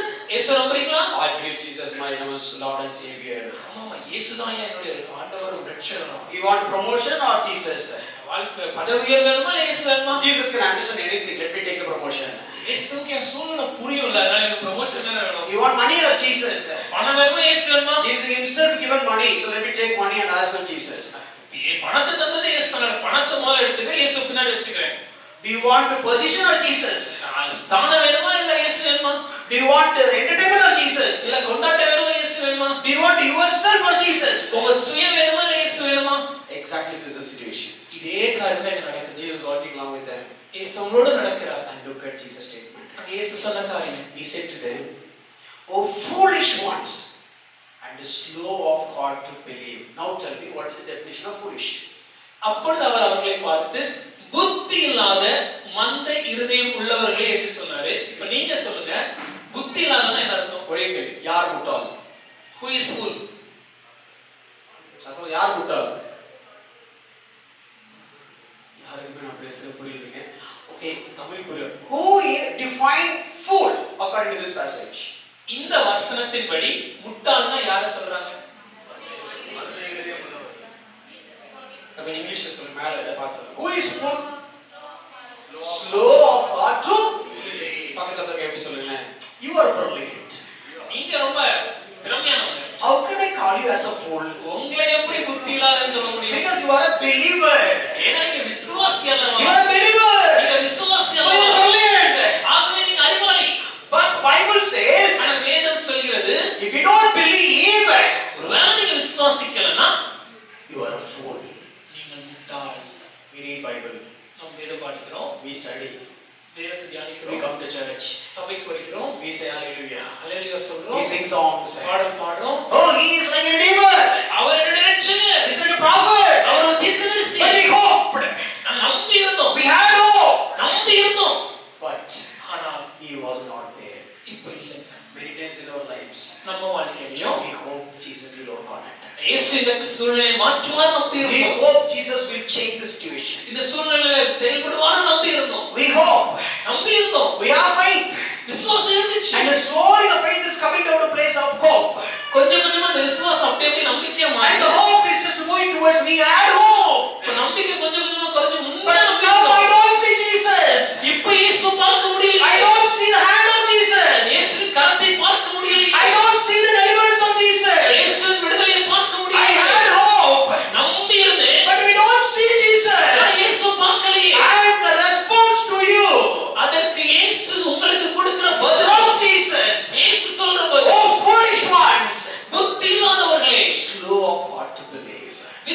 யோசிக்கிறதுக்கு மந்த இருதயம் உள்ளவர்களே. Then what did Jesus do? அப்படி இயேசு என்ன செஞ்சாரு? Immediately answered the prayer. உடனே அந்த ஜெபத்துக்கு பதில் கொடுத்தாரு. Immediately revealed who he is. ஒரு அசாத்தியமான முறையில தன்னை யாருன்னு காண்பித்தானா? Suddenly there was a Galilee, Sea of Galilee. அங்கே இந்த கலிலேயா கடல். And he started walking. அதுக்கு மேல அவர் நடந்து, Oh, see, I am Jesus. இயேசு நானே. Resurrected. உயிர்த்தெழுந்தேன். Don't you believe now? இவர் நம்மளையா? I am not a prophet. நான் தீர்க்கதரிசி அல்ல. But as you had hoped, I am the Redeemer. நீங்கள் நம்பி இருந்தபடியே நானே மேசியா. அப்படின்னு செஞ்சிருக்கலாம். He could have done such a thing, அவர் செய்யல. but he didn't do. நாங்களும் இந்த சர்ச்சில் அப்படி செய்ய மாட்டோம். We are also not going to do the same thing in our church. ஹalleluya. ஏன் இவ்வளவு சோர்வாயிட்டீங்க? இப்போ ஜீசஸ் என்ன செஞ்சாரு? But what did Jesus actually do? அதைத்தான் நாங்களும் செய்யறோம். And that is what we are also doing in our church. ஏன் sir உங்க சர்ச்சில் விடுதலை ஆராதனை நடத்துறதே இல்ல? Sir, why are not we happen like conducting deliverance meeting in church? விடுதலை ஆனவனுக்கு எதுக்கு சார் விடுதலை ஆராதனை? If we are already delivered, why do we need still another deliverance? ஏன் சார் சுகமளிக்க ஆராதனை நடத்துறது இல்ல? Pastor, why are not conducting healing meetings? If the soul is well, everything is well. ஐயா, இந்த ஆத்துமா சும்மா இருந்தா சகலம் நன்மையா இருக்குது. We are taking care of the soul. நாங்கள் ஆத்துமாவை கவனிக்கிறோம். Look at Jesus here. இங்க இயேசு என்ன செஞ்சாரு பாருங்க. What did he do? இயேசு என்ன He செய்தார்? did many miracles. ஏதோ அற்புதம் செய்யல. He interpreted to them in all the scriptures the things concerning himself. எழுதின வேத வாக்கியங்கள் எல்லாவற்றிலும் தம்மை குறித்து சொல்லியவைகளை அவருக்கு விவரித்து காண்பித்தார். Simply, very layman term. ரொம்ப எளிமையா புரியறதுக்கு சொல்லணும்னா, He was preaching. அவர் அங்க பிரசங்கம் பண்ணாரு. He was teaching. அவர் உபதேசம் பண்ணாரு. No miracles. அற்புதம் இல்ல. No wonders. அடையாளங்கள் அல்ல. But teaching. ஆனா பிரசங்கம். Means what? அதுக்கு அர்த்தம் என்ன? Teaching and preaching is greater than miracles and wonders. அற்புதங்களும் அடையாளங்களை பார்க்கிலும் பிரசங்கம் உபதேசமும் மேலானவை. Do you really believe that? நீங்க நம்புறீங்களா? உங்க பிலீவ பார்த்துட்டு ஐயோ பேஸ் இருக்குது. உண்மை மனசாட்சி தொட்டு சொல்லுங்க, நீங்க நம்புறீங்களா? பிரசங்கம் போதிக்கிறது அற்புத அடையாளத்தோட பெருசு நம்புறவங்க மட்டும் சத்தமா கையை அடைய சொல்லுவோம். கையை தூக்கி சொல்லலன்னா ஏதாவது எக்ஸ்ட்ரா பேசிடுவாங்க, பேசாம தூக்கி அல்லைய போட்டுரும், அவன் ஆஃப் ஆயிடும் அப்படின்னு. Do you prove that from the scripture? வேதத்திலிருந்து உங்களுக்கு அதை நிரூபிக்க முடியுமா? Do you prove it from the scripture? வேதத்திலிருந்து இதை பார்க்க முடியுமா? Let me tell you. Do you see any great preacher? Do you see any great preachers, wonder works and miracle worker than Jesus nowadays? இயேசுவோட ஒரு சிறந்த ஒரு பிரசங்கியார், இயேசுவோட அற்புதங்கள் அடையாளம் செய்யறதுல சிறந்த ஒரு மனுஷனை இன்னைக்கு நம்மளால பார்க்க முடியுமா? Let me put it this way. நான் எப்படி சொல்றேனே, No. Come to our meetings. Come to our meetings. எங்க கூட்டத்துக்கு நீங்க வந்தீங்கன்னா You will see miracles. அற்புதங்களை You காண்பீர்கள். see wonders. அடையாளங்களை Sickness will காண்பீர்கள். be healed. உங்களுடைய வியாதி சுத்தமாகும். Demons will go away. உங்களுடைய இருக்கிற எல்லா அசுத்தங்களும் துரத்தப்படும். Empty purse will be filled by the 2000 rupees notes. Sorry, I'll 1000 rupees notes. Okay. 500 rupees note. உங்க பாக்கெட்ல உங்க பர்ஸ்ல காசு இல்லைன்னா பிரச்சனை இல்லை. இப்பொழுதே விசுவாசிங்க, 500 நோட்டுகளாலே நிரம்பும். ஆண்டவர் denomination update தெரியாது, நான் சொன்னேன். No, sorry, if you have any decayed tooth, that tooth will become golden tooth. ஒருவேளை உங்க வாயில ஏதாவது பல சொத்த பல்லா இருந்தா இப்ப தங்க பல்லா மாறும். இப்படிலாம் சொன்னா கூட்டம் சேரும். You say all these things, crowd will come. Because it is all miraculous signs and wonders. ஏன்னா இதெல்லாமே அற்புத அடையாளங்களாக பார்க்கிறோம். But nobody has done the miracles and wonders that like what Jesus has done. ஆனால் இயேசுவானவர் செய்தது போல அற்புதங்களையும் அடையாளங்களையும் நமக்கு யாருமே இன்னைக்கு செய்யல. He is the leopard. ஐயா, குஷ்டரோகியை சுத்தமாக்கினார். Raise the dead. மரித்தோரை எழுப்பினார். Give sight to the blind. பார்வையில்லாதவருக்கு பார்வை அளித்தார். Heal the deaf and dumb. காது கேளாதவரை கேட்க செய்தார். And heal, stretched, maybe the hand is not right, stretched and God healed the hand. சூம்பின கையினுடைய உங்களுடைய கையை சரியாக்கினார். Walked on the water. தண்ணீர் மேல் நடந்தார். Multiplied the bread.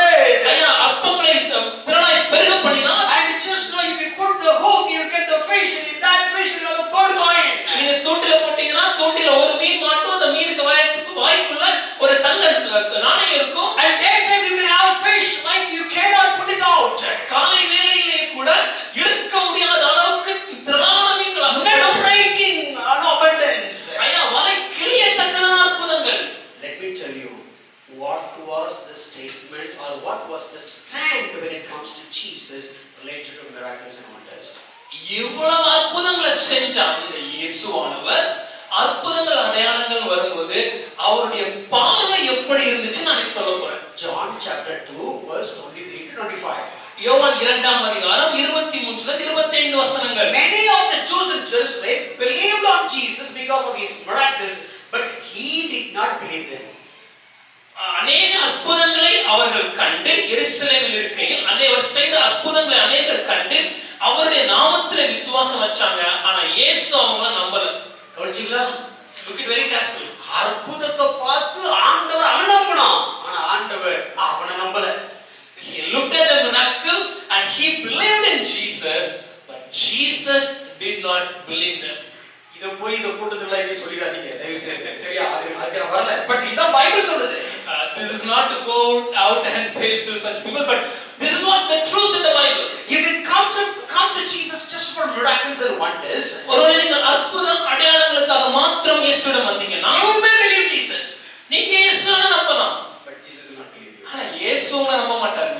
Not so scripture. இந்த ஒரு இடம் மாத்திரம் இன்னொரு இடத்துல காண்பிக்குமா? Great crowds followed him. அன்னை திரளான கூட்டங்கள் அவர் பின்தொடர்ந்தார்கள். Because of his miracles. அவர் செய்த அற்புதங்கள் நிமித்தமாக. John chapter 6 verse 2. யோவான் 6ஆம் அதிகாரம் 2வது வசனம். But in the same chapter 66th verse says, ஆனால் அதே அதிகாரத்துல யோவான் 6:66 சொல்லும்போது most of them left for good. அநேக சீஷர்கள் அவரோட நடவாமல் பின்வாங்கி போனார்கள். Hello, can you understand the point? சொல்றது புரியுதா? Many even religious leaders believed on Jesus miracles. அநேக சமய தலைவர்கள் கூட இயேசுவின் அற்புதங்களை நம்பினாங்க. John chapter 11:7. யோவான் 11:47. யோவான் 11:47. Many religious leaders believed Jesus miracles. அநேக சமய அந்த தலைவர்கள் கூட யூத தலைவர்கள் கூட அவர் செஞ்ச அற்புதங்களை நம்பினாங்க. Same religious leaders put the plot to kill Jesus Christ. ஆனா அதே யூத தலைவர்கள் தான் பரிசேயர்கள் தான் இயேசுவை கொலை செய்யவும் திட்டம் தீட்டினாங்க. Same Jesus said John chapter 5:36 to 40. யோவான் 5:36-40 இயேசு சொல்கிறார், If you have faith in my miracle, it should lead to have faith in my word. என் அற்புதங்கள் மேல நீங்க விசுவாசம் வச்சீங்கன்னா அந்த விசுவாசமானது என் வார்த்தை மேல நீங்க விசுவாசம் வைக்கிறதுக்கு உங்களை நடத்தணும். இதனால் பிரயோஜனம் இல்லை. அற்புதத்தை ருசிச்சவன் ரட்சிக்கப்படுவான் வசனம் சொல்லல, வார்த்தையை விசுவாசிச்சவன் தான் ரட்சிக்கப்படுவான்னு சொல்லி யோவான் 5:24 சொல்றான். John 5:24 says very well. It clearly says, the one who believes the miracle will be saved. That is not what Jesus says. But he says, one who believes in my word will be saved. Look at the statement. No, I don't have time. Just read the statement and just move on. நேரங்களாத்தினால நான் வாசிச்சிட்டு கடந்து போறேன். Faith in his miracles should lead to faith in his word and to have a personal faith and relationship with Jesus Christ. அவருடைய அற்புதத்துக்கு மேல நம்ம விசுவாசம் வைக்கிறோம்னா அந்த விசுவாசம் அவருடைய வார்த்தைக்கு மேல வைக்கிற விசுவாசத்துக்கு நேரா நம்ம நடத்தணும். அந்த விசுவாச வார்த்தையில் இருந்து இயேசுவே ஆண்டவரும் இரட்சகரும் என்பதை தனிப்பட்ட விசுவாசமாக மாறுவதற்கு நேராக நம்ம நடத்தணும். All these things should lead to his word. எல்லா காரியங்களுமே எதுக்குன்னா அவருடைய வார்த்தைக்கு நேராக நம்ம நடத்த. These people are looking for miracles. இந்த ஜனக்கூட்டமும் அற்புதத்தை தான் எதிர்பார்த்தாங்க. He was great in deeds. செய்கையில் வல்லவர். Many things we heard. நிறைய காரியங்களை கேள்விப்பட்டோம். When Jesus came, ஆனா இயேசு வந்தபோது I will not do any miracle now. நான் எந்த அற்புதத்தையும் இப்ப செய்ய போறது இல்லை. I will explain the word. எழுதின வேத வாக்கியங்களை விவரிக்கப்படும். 24:32. யோவான் They 24:32. said to each other, did not our hearts burn within us while he talked to us on the road, while he opened to us the scriptures? அப்பொழுது அவர்கள் ஒருவரை நோக்கி வழியிலே அவர் நம்முடனே பேசி வேத வாக்கியங்களை நமக்கு விளங்க காட்டின போது நம்முடைய இதயம் நமக்குள்ளே கொழுந்து விட்டு எரியவில்லையா? Listen, this is the greatest ever miracle. ஐயா கவனமா புரிஞ்சுக்கோங்க, இதுவே மிகப்பெரிய அற்புதம். இது ஒரு அல்லேலூயா சொல்வீங்கன்னு எதிர்பார்த்தேன், பட் பரவாயில்லை. I expected that you will shout out a hallelujah when we revealed this, but it's okay. கேட்டேன், இப்போ கூட சொல்லணும்னு தோணல. Hallelujah. Because Jesus didn't do anything but explain the scripture to make the soul to be touched. ஏன்னா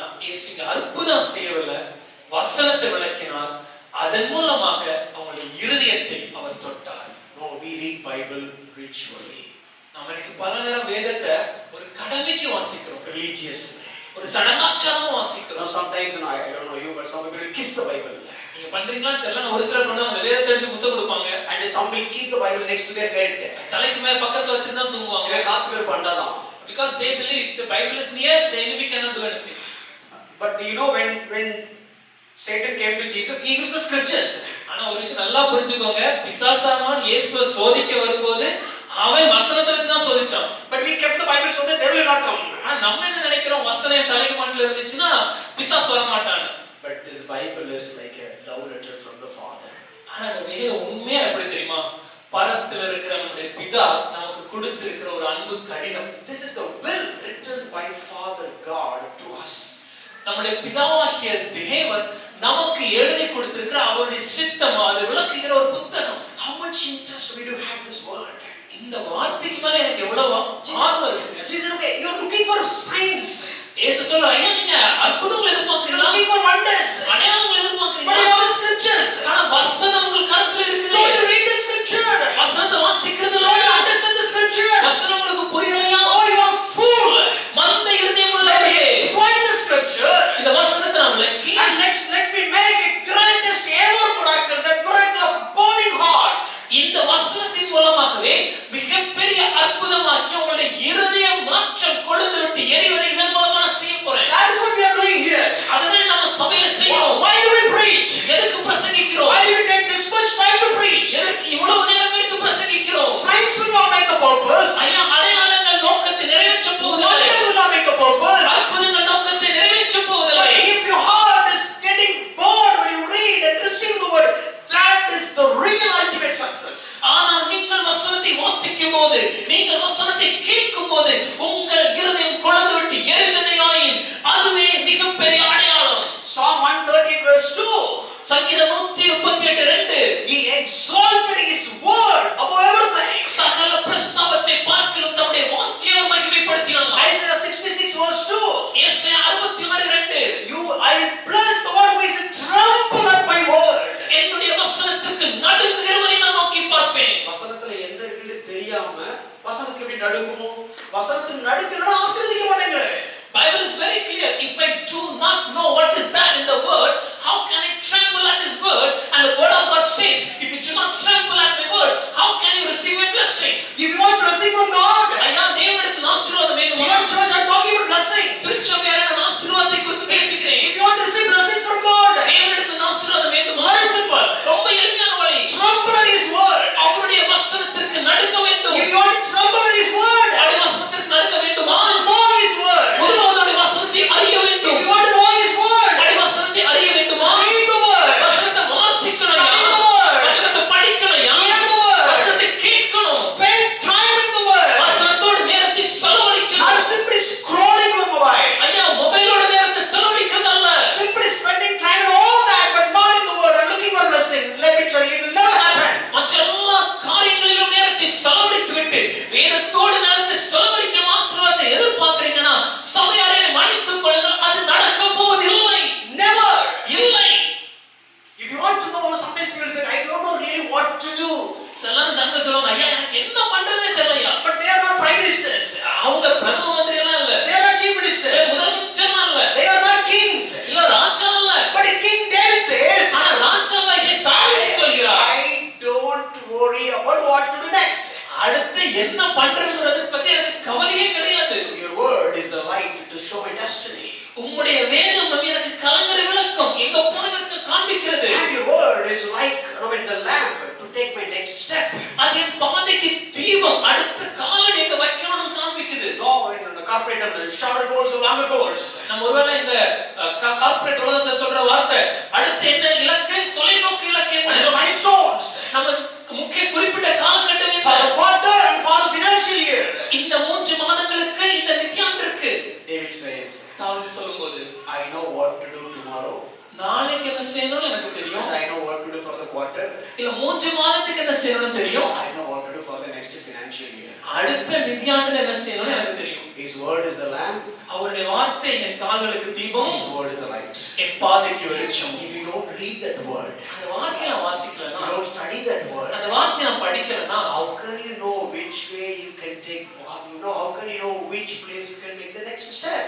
அடுத்த காலடி எங்க வைக்கணும்ங்கறத நான் எப்படி அறிந்திருப்பேன்? And how do you know which is your destiny? இல்ல என்னோட இலக்கு என்னங்கிறது எனக்கு எப்படி தெரியும்? Brother, அங்க இருந்து அல்லாடிட்டே இருக்கே. Brother, I'm tossed here and there. If you don't know the word, surely let me tell you, you will keep on tossed till you reach the destiny. ஐயா, ஒருவேளை இந்த வேத வசனம் எனக்கு தெரியலனா நிச்சயமாகவே சொல்றேன், நான் என் இலக்கை அடையிற நாள் வரைக்கும் அங்கேயும் அலைபாஞ்சிட்டு தான் இருப்பேன். Okay, raise your hands if you love God. தேவனை நேசிக்கிறவங்க எல்லாம் கரண்ட்ல வைத்து சொல்லுங்க. நல்ல சத்தமா கேக்குது. கை தூக்குறதுல நீங்க ஆண்டவரை ஹேட் பண்றீங்கன்னு அர்த்தம். நான் இப்படி புரிஞ்சுக்கிறேன். If you love God, raise your hands up and high. நீங்க தேவனை நேசிக்கிறீங்கன்னா உங்க கரண்ட்ல வைத்து கை கீழ போடுறது கை அதான் முக்கியம். கை தூக்கி வச்சிருக்கேன். இப்போ ஸ்டேட்மென்ட் கூட வாசிக்கிறேன். Raise your hands up and high if you love God. நீங்க தேவனை நேசிக்கிறீங்கன்னா கரண்ட்ல வைத்துங்க. If you really love God, look at this verse. உண்மையாவே நீங்க தேவனை நேசிச்சீங்கன்னா இந்த வார்த்தையை Without loving the word of God, you cannot love God. தேவ வார்த்தையை நான் நேசிக்காம தேவனை நேசிக்க முடியாது.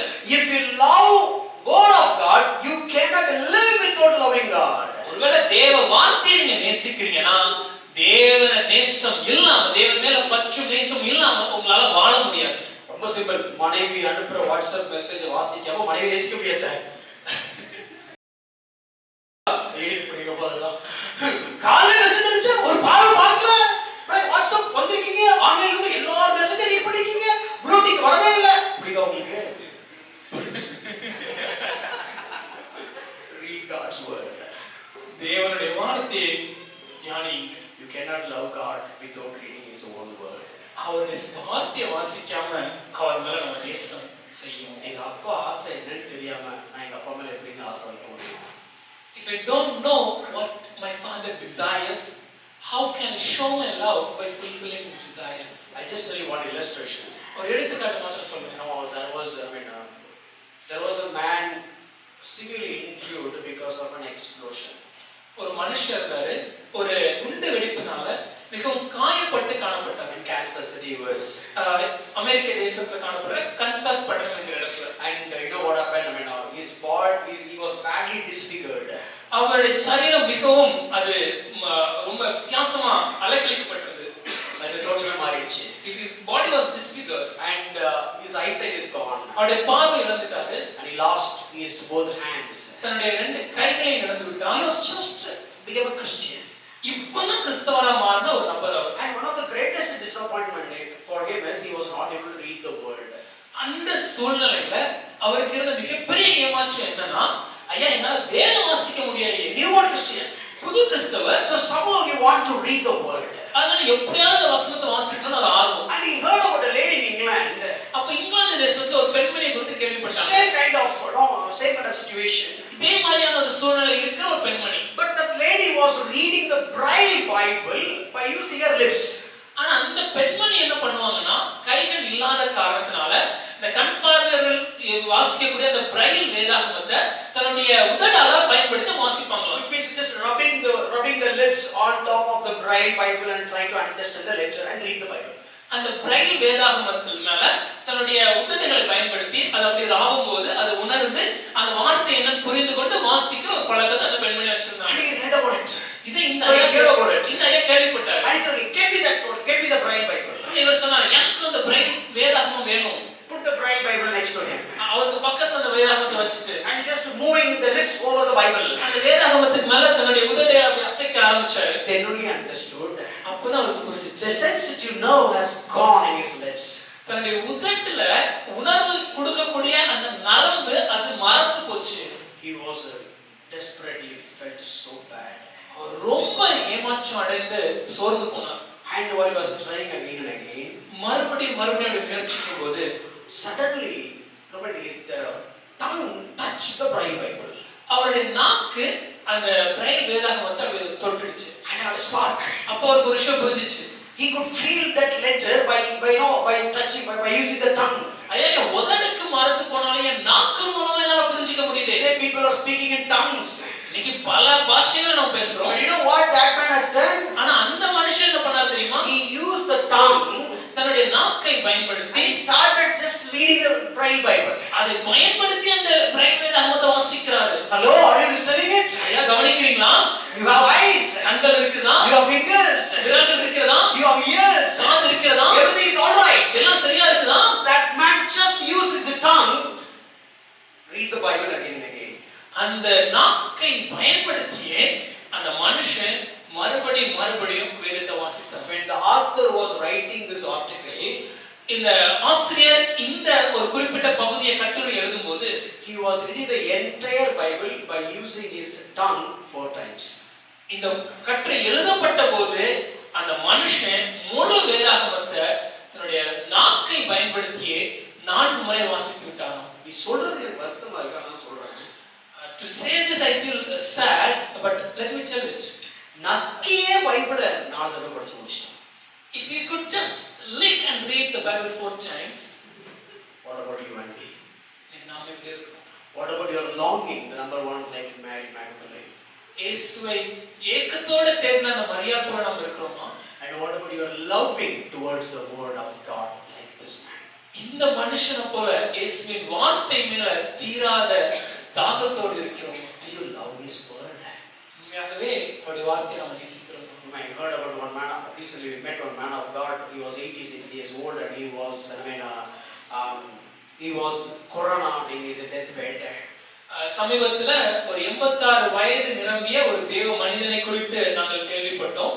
அப்பொழுது அவர் 86 வயது நிரம்பியவர் கிட்டத்தட்ட ஒரு மரண நிலையில காணப்படுகிற ஒரு வயதான ஒரு தேவ மனிதர்.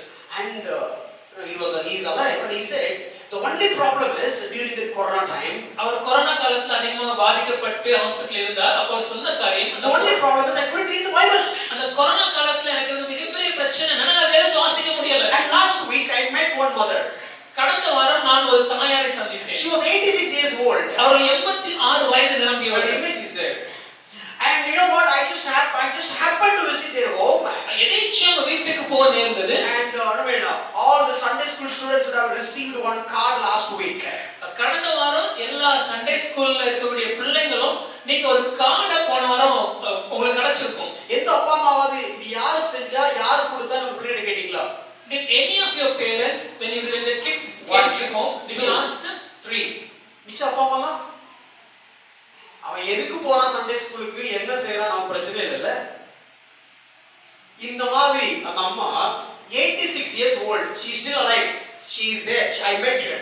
She couldn't do any other ministry, so every day she is just preparing greeting cards by her own hands with the verses. Look at all this design. And she is when I went there, she said he is a pastor.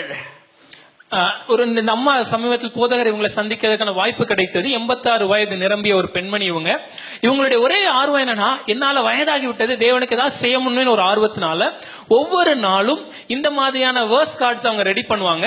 இந்த கார்டுல அவங்க தேவனுடைய வார்த்தையை கைப்பட எழுதி அவங்க தயார் செய்து அவங்க கொடுத்து கொண்டிருக்கிறாங்க. சமீபத்தில் போதகர் அவங்களை பார்த்த போது அங்க இருந்த அந்த வீட்டுல இருந்த அண்ணன் இவர் போதகர்னு அறிமுகப்படுத்தினாங்க.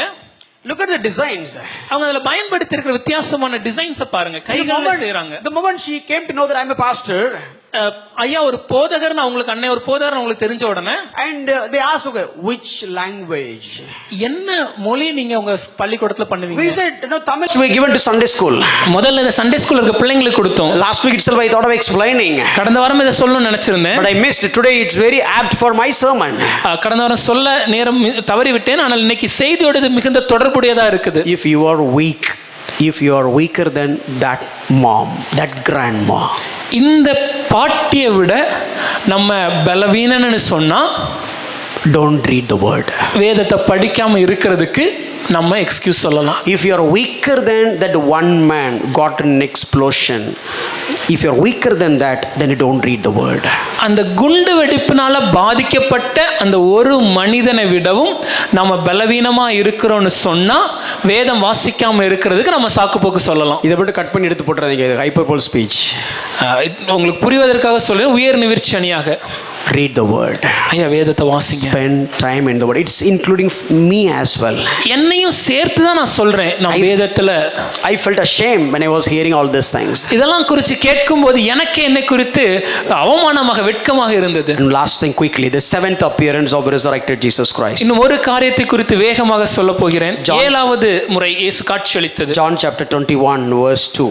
யோவான் 21 இரண்டாவது வசனம். So you all know this story. Even I have told this story many times, so I'm just moving quickly. அநேக முறை இந்த பகுதியை நான் உங்களுடன் பகிர்ந்து கொண்டிருக்கிறேன். ஆகவே இதை வேகமாக சொல்ல விரும்புகிறேன். So I mean Simon Peter was asking, "Hey guys, I'm going to fishing. Are you all coming?" அங்க சீமோன் பேதுரு கேட்கிறார், நான் மீன் பிடிக்க போகிறேன், நீங்க என்னோட வர போகிறீங்களா? So all people they went. அப்ப எல்லா ஜனங்களும் அங்க எல்லா சீஷரும் அவரோட கூட போனாங்க. They went and when they started fishing. அவங்க சென்று மீன் பிடிக்க ஆரம்பிச்சாங்க. So before the fishing you need to understand. Before the fishing you need to understand. அந்த மீன் பிடிக்கிற அந்த சம்பவத்துக்கு முன்பாக நாம் ஒரு விஷயத்தை புரிந்து கொள்ளணும். This guy denied 3 times. இந்த பேதுரு 3 முறை இயேசுவை மறுதலித்தார். And no, Jesus already appeared to other people. இயேசு இதற்கு முன்பாகவே மற்ற எல்லாருக்கும் தரிசனமானார். Tell them go and tell to Peter. குறிப்பாக பேதுருவிடம் சொல்லணும்னு சொல்லியிருந்தாங்க. Mark 16:7. மார்க் 16:7 வசனம். Go and tell to Peter that I am alive. சீஷர்களும் குறிப்பாக பேதுருவிடம் போய் நான் உயிரோடு இருக்கிறேங்கறத சொல்லுங்க. The angels asked them to convey that message. இந்த செய்தியை வந்து தூதர்கள் சொல்லியிருந்தாங்க. And Luke 24:34 says Jesus himself appeared for Simon. லூக்கா 23:34 சொல்லும்போது இயேசு தாமே சீமோன் பேதுருக்கு தரிசனமானார். And the fifth appearance, all the disciples were there except Thomas. That time also Peter was there. ஐந்தாவது முறையாக உயிர்த்தெழுந்த பின்பு இயேசு தரிசனமான போது எல்லா சீஷர்களும் தோமாவை தவிர மற்ற எல்லாரும் அங்க இருந்தாங்க. And the sixth time when 11 disciples were there, Jesus came and appeared.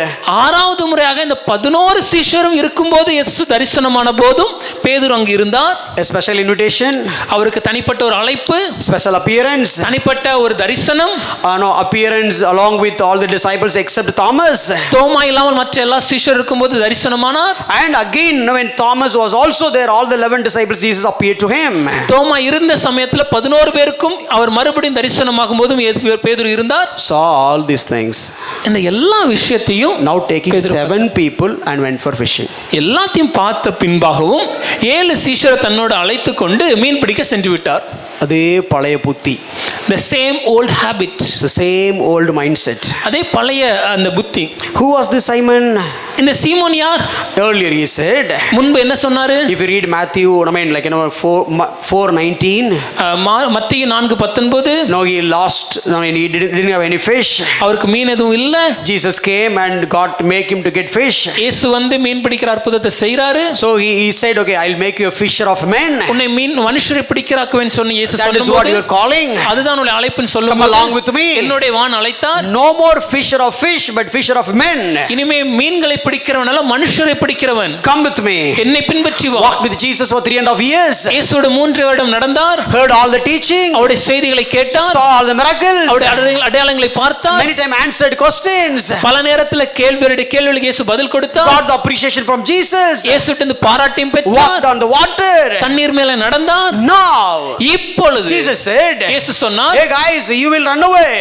எல்லாரும் நீங்க ஓடி போயிருவீங்க. And this man stood. அப்ப பேதுரு எழுந்து, Jesus, இயேசுவே, you don't know about the Peter. பேதுரு பத்தி உங்களுக்கு தெரியாது. All may run. எல்லாரும் போலாம். But single stand ஆகும் உங்களுக்காக. I am a lion, I'll stand for the lion of Judah. And okay, correct, fine. And Jesus said, அப்ப இயேசு சொல்லும்போது, நோப்பா, Bible itself says, they will slaughter the shepherd and the sheep will be dismantled. இல்ல பேதுரு, வேத வாக்கியத்துல சொல்லிருக்கு, தீர்க்கதரிசிகள் சொல்லியிருக்காங்க, இந்த மாதிரி மேய்ப்பனை வெட்டுவேன், மந்திரி சிதறடிக்கப்படும் வேதம் எழுதி இருக்கிறது. And Peter's response, அதுக்கு பேதுரு சொன்னார், Jesus, I don't know, why don't you understand me? இயேசு, உங்களுக்கு ஏன் இயேசு நான் சொல்றது புரிய மாட்டேங்குது? You are talking to Peter. பீட்டர்ட்ட பேசுறீங்க. Don't you know that? புரியலையா? Jesus, let me tell you. நான் ஒரு விஷயத்தை சொல்றேன். Clarify it, okay? நீங்க நல்லா ஞாபகிச்சுக்கோங்க. All these people will run, but I will not. இவங்க எல்லாரும் ஓடி போனாலும் நான் போக மாட்டேன். More than that, அதுக்கும் மேல I am ready to die for you. உமக்காக மரிக்க கூட நான் ஆயத்தம். But the same Peter, ஆனா அதே பேதுரு denied 3 times. 3 முறை மறுதலித்தார். To the bystanders, அவங்க வழிபோக்கரிடம், to the just a little lady, little girl, the maid, அந்த சின்ன அடிமை பெண்ணிடம், and not only Denied. மறுதலித்தது மாத்திரமல்ல அந்த சிறுமியிடம், He cursed. He promised and he cursed. அவர் சபிக்கவும் சத்தியம் பண்ணவும் செய்தார். Now Jesus appeared. இப்ப இயேசு வந்து Special invitation to Peter. பேதுருக்கு தனிப்பட்ட முறையில் விசேஷ ஒரு அழைப்பு, Special appearance to Peter. விசேஷ தரிசனம் பேதுருவுக்கு. And all the disciples were there, appeared, except Thomas. தோமா இல்லாமல் மற்ற சீஷர்கள் இருக்கும்போது அவர் தரிசனமானார். Now Thomas has come. தோமா வந்தாச்சு. Now again Jesus appeared. மறுபடியும் இயேசு தரிசனமானார். Dealing Thomas. தோமாவுடன் பேசும்போது Peter. இன்னும் பேதுரு அவரன்னு டீல் பண்ணல. In 21 chapter of John. இப்ப 21வது அதிகாரத்துல, and this guy took all the people to take fishing. இப்ப இந்த பேதுரு மத்த எல்லாரையும் மீன் பிடிக்க அழைத்து சென்று விட்டார். Fisher of men once again became the fisher of fishes. மனுஷரை பிடிக்க வேண்டியவன் மறுபடியும் மீன்களை பிடிக்கிறவனாக மாறுகிறான். And an encounter with Jesus Christ. அப்போ இயேசுவோட ஒரு சந்திப்பு. John 21. யோவான் 21. Jesus said. இயேசு சொல்லும்போது, okay, now dealt all the love and everything. அந்த அன்பு எல்லாம் முடிஞ்ச பின்னாடி, you all know the story. உங்களுக்கு அந்த கதை நல்லா தெரியும். But finally look at what Jesus has given him, the blessing. கடைசியா இயேசு அவருக்கு கொடுத்த அந்த ஆசீர்வாதத்தை பாருங்க. Oh Jesus, I love him, I love you. இயேசுவை நான் நேசிக்கிறேன். You know everything. உங்களுக்கு எல்லாமே தெரியுமே. So what's next? அடுத்து என்ன? What's next? அடுத்து என்ன? Oh, let me tell you the blessings. பேதுருவே, நான் ஒரு ஆசீர்வாதத்தை உனக்கு விவரிக்கிறேன். When you are old, you will stretch out your hands and another will dress you and carry you where you do not want to go. நீ முதிர் வயதுள்ளவனாகும்போது உன் கைகளை நீட்டுவாய், வேறொருவன் உன் அறையை கட்டி உனக்கு இஷ்டமில்லாத இடத்திற்கு உன்னை கொண்டு போவான். Which means, Peter, you said you love me, right? அதுக்கு அர்த்தம் என்ன? பேதுருவே, நீ என்ன நேசிக்கிறேன்னு சொன்னல்ல? Okay, take this journey. இந்த பயணத்துக்கு நீ வரியா? Sir, that journey will make me scars. ஐயா, இந்த பயணத்தினால எனக்கு காயங்கள் ஏற்படும். That journey will make me to have pain. இந்த பயணத்தினால எனக்கு வலிகள் ஏற்படலாம். But still, Peter, இருந்தாலும் பேதுருவே, this is my plan for you. இது நான் உனக்கு வைத்திருக்கும் திட்டம். You said you are ready to die. நீதானே மரிக்க ஆயத்தம் சொன்ன. You said everybody will leave but you will not leave. எல்லாரும் ஓடி போனாலும் நான் உம்மோடு இருப்பேன் சொன்னியே. But you denied. ஆனால் மறுதலித்தாயே. You denounced. என்னை விட்டு விட்டாயே. And you destroy the hope. உன்மேல் வைத்திருக்க நம்பிக்கையை தொலைத்து விட்டாயே. But more than that, அதற்கு மேலாக you cursed. நீ என்னை சபித்தாய். And you promised. சத்தியம் பண்ணினாய். Let me tell you. நான் ஒரு விஷயத்தை சொல்கிறேன். Still I came. இன்னும் உனக்காக வருகிறேன். I sent a personal invitation. உனக்காக ஒரு விசேஷ அழைப்பை கொடுத்தேன். I have given a personal visitation. உனக்காக தனிப்பட்ட ஒரு தரிசனத்தை கொடுத்தேன். And came to the disciples and I came to the room. உனக்காக அந்த அறையிலே சீஷர்கள் மத்தியில் உனக்கு தரிசனமானேன். When Thomas was not there. தோமா அந்த நேரத்தில் இல்லை. Again I came. மறுபடியும் வந்தேன். When Thomas was there. தோமா இருக்கும்போது. Today again I'm coming for you. மறுபடியும் இன்று உனக்காக வருகிறேன். My challenge is. உனக்கு முன்னாக இருக்கும் சவால். Peter, பேதுருவே, do you love me? நீ நேசிக்கிறியா? Yes, I do. ஆமாயா, நேசிக்கிறேன். Show me your love. அன்பு எனக்கு காண்பி. Show me your love. அன்பு எனக்கு காமி. How? ஐயா, எப்படி? Follow me to ready to die. என்னை பின்பற்றி மரிப்பதற்கும் ஆயத்தமாக வா. My dear friend, எனக்கு அன்பான திருச்சபையாரே, love will never be proved without scars.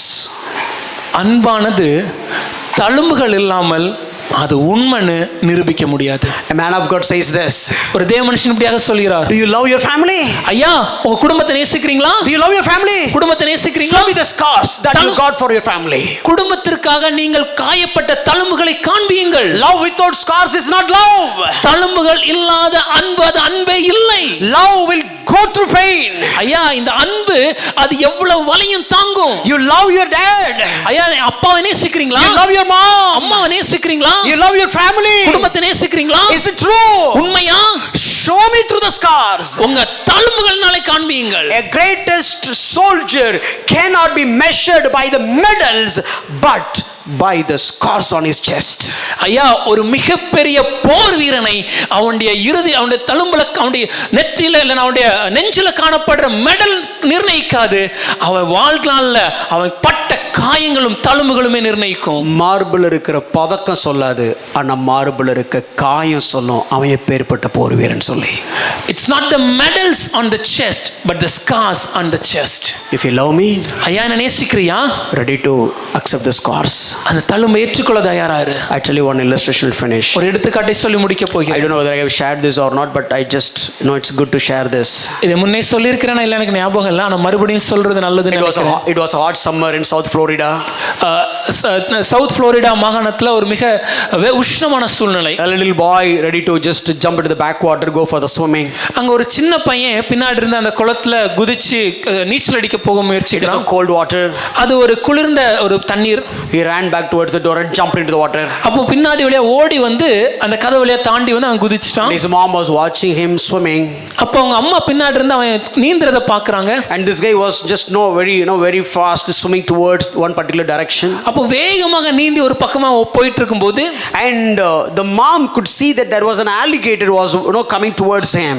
ஆனா அந்த அம்மாவுக்கு தொலைவுல நல்லா தெரியுது ஒரு முதல்ல அவனை நோக்கி வந்து And கொண்டிருக்கிறது. she just ran out of the kitchen. அப்ப அந்த அம்மா வேகமாக சமையலை And விட்டு ஓடி வராங்க. she's shouting, அவங்க கத்துறாங்க, son, there was an alligator. மகனே அங்க ஒரு முதல்ல இருக்கு. Look at the alligator. மகனே அங்க ஒரு முதல்ல இருக்கு. Don't go there. அங்க போகாத. And the son heard the sound. அந்த பையனுக்கு அந்த சத்தம் கேட்டுச்சு. He made a U-turn. திரும்பி And the mother jumped into the water. அந்த அம்மா இப்ப தண்ணில குதிச்சாங்க. And she was running towards the son. வேகமா நீந்தி பயன்ட்டு போறாங்க. The other side alligator was chasing that son. அதே நேரம் இன்னொரு பக்கத்துல முதலை அவனை துரத்துகிறது. No, the alligator is just like a horse in the water. அந்த முதலையானது தண்ணில இருக்கும்போது அது குதிரை பலம் கொண்டது. It's caught the leg of the boy. அந்த பையனோட கால் அது பிடிச்சிடுச்சு. But with all that love, ஆனா அந்த முழு அன்போடு the mother is also just running towards him and holding his hands. அந்த தாயானவள் ஓடி சென்று அந்த மகனுடைய கையை பிடிச்சிட்டாங்க. It was really a duck of war. அது கிட்டத்தட்ட ஒரு இழுபறி நிலை. One side, the alligator was pulling him back on his legs. ஒரு பக்கத்துல அந்த முதலை அந்த பையனுடைய காலை பற்றி இழுக்க முயற்சிக்குது. Almost savaged his legs. கிட்டத்தட்ட அந்த கால் சின்னப்பின்னமாகிறது. But this side, the mother is just even though her nails was pierced in his hands, but is still holding the boy. ஆனா இன்னொரு பக்கத்துல அந்த தாயானவள் தன்னுடைய நகத்தினாலே அவனுடைய காயங்கள் தழும்புகள் பதிந்தாலும் இறுக்கமாக அந்த பையனை பற்றி பிடித்திருக்காங்க. And both of them screaming. ரெண்டு பேருமே கத்துறாங்க. There was a farmer on its way. போற வழியில அங்க ஒரு விவசாயி வருகிறார். He heard the screaming. அந்த சத்தத்தை கேட்டு He came to the place. அந்த இடத்திற்கு வந்து He took this gun and shot down the alligator. தன்னுடைய கரத்தில் இருந்த அந்த துப்பாக்கி எடுத்து அந்த முதலையை சுட்டு கொன்று விட்டார். And they took this boy to the hospital. இப்ப அந்த பையன் அப்படியே ஹாஸ்பிடல் கூட்டி போனாங்க. After so many surgeries and all these things, he was survived. அநேக அறுவை சிகிச்சைகளுக்கு பின்பாக அந்த பையன் பிழைத்துக் கொண்டான். His leg was extremely scarred by the vicious attack of this alligator. அந்த முதலை மிக கொடூரமான ஒரு தாக்குதலை நடத்தினதுனால அவனுடைய கால்கள் முற்றிலுமாக அது சிதைந்து போய்விட்டது. And his hands was full of scars. அவனுடைய கையும் முழுமையாக காயம் பட்டிருந்தது. That is because of his mother's fingernail dug into his flesh. ஏன்னா அந்த அம்மா அவளை இறுகமா பற்றிருந்தனால அவனுடைய நகங்கள் அவனுடைய சரீரத்தின் மேல இருந்த அந்த சதையை பீத்து விட்டது. And the reporter came and asked this. அப்ப அந்த இடத்துல ஒரு நிருபர் வந்து ஒரு கேள்வி கேட்டார். He said this. அவர் இப்படி சொன்னார், If you want to understand the ruggedness and the ferocious of the alligator, look at the scars at the leg. இந்த முதலை எவ்வளவு ஆக்ரோஷமானது, எவ்வளவு கொடூரமான தாக்குதலை அந்த முதலை நிகழ்த்தும் என்பதை நீங்க புரிந்து கொள்ளணும்னா அந்த சிறுவனுடைய கால்களை பாருங்கள். But if you want to see the power of love of my mom, look at these scars. ஆனா ஒருவேளை எங்க அம்மாவோட அன்பின் வல்லமையை நீங்க புரிஞ்சு கொள்ளணும்னா என் கைகளில் உள்ள காயத்தை பாருங்க. Do you love God? தேவனை நேசிக்கிறீங்களா? Do you love God? தேவனை நேசிக்கிறீங்களா? Is it true? உண்மையாகவா? Show me the scar. தழும்புகளை காண்பீங்கள். What was the scar you received just because of loving him? இயேசுவை நேசிக்கிறதுனால என் வாழ்க்கையில நான் பெற்ற தழும்புகள் இவைன்னு உங்களால காண்பிக்க முடியுமா? Longing for God, Mary Magdalene.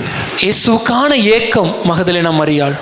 Loving the word, தேவ வார்த்தையின் மேல தாகம். the disciples on the road of Emmaus. எம்மாவுக்கு சென்ற சீஷர்கள். And loving the Lord, ஆண்டவரே நேசிப்பது. John chapter 21. யோவான் 21 Love causes scars. அன்பு தழும்புகளை உண்டாக்கும். Do you have the scars? ஐயா, தழும்பு இருக்குதா? Do you long for him? அவரோட ஏக்கத்தோடு எதிர்பார்க்கிறீங்களா? Are you weeping for him and seeking for him? அழுது கொண்டு அவரை தேடுறீங்களா? That is what the lesson which we need to learn today. இன்னைக்கு நாம் கற்றுக்கொள்கிற பாடம் இதுதான். Is my longing towards my Lord is greater than any other longing that I have in this world. இந்த உலகத்தில் மற்ற எல்லா காரியத்துக்காகவும் நான் ஏங்குறதை விட, ஓடுறதை விட, தேடுறதை விட என் ஆண்டவரே அதிகமாக தேடுவேன், அவருக்காகவே ஓடுவேன், அவருக்காகவே வாழுவேன் இருக்கணுங்க. Am I loving the word the way that guy just by licking the Braille Bible and reading the word? அந்த பார்வையற்றோருக்கான வேதாகமத்தை தன்னுடைய நாக்கினாலே தொட்டு தொட்டு வாசிச்ச அந்த மனிதரோட ஒப்பிட்டு பார்க்கும்போது இந்த வேத வார்த்தைக்கு மேல எனக்கு என்ன தாகம் இருக்குது? More than this grandma. இந்த வயதான பாட்டியை விட. And the last one. கடைசியாக, show me your scar, உங்க தழும்புகளை காண்பீங்க, which is caused because of the loving the Lord. ஆண்டவரை நேசித்ததனால ஏற்பட்ட அந்த தழும்பை காண்பீங்க. Think through things. இதை கொஞ்சம் யோசிங்க. Think these things through and take necessary actions. இந்த காரியங்களை யோசித்து சிந்தித்து தேவையான முயற்சிகளை நாம எடுப்போம். If you keep him first, you will have the best. அவரை முதலாவது நீங்க வச்சீங்கன்னா உங்க வாழ்க்கை சிறந்ததா இருக்கும். Let me say that again. மறுபடியும் சொல்றேன். If you keep him first, you will get the best for the rest of your life. God bless you. அவரை முதலாவது உங்க வாழ்க்கையில வச்சீங்கன்னா உங்க வாழ்க்கை சிறந்ததா வாழ்நாள் மட்டும் இருக்கும். தேவன் உங்களை ஆசீர்வதிப்பாராக.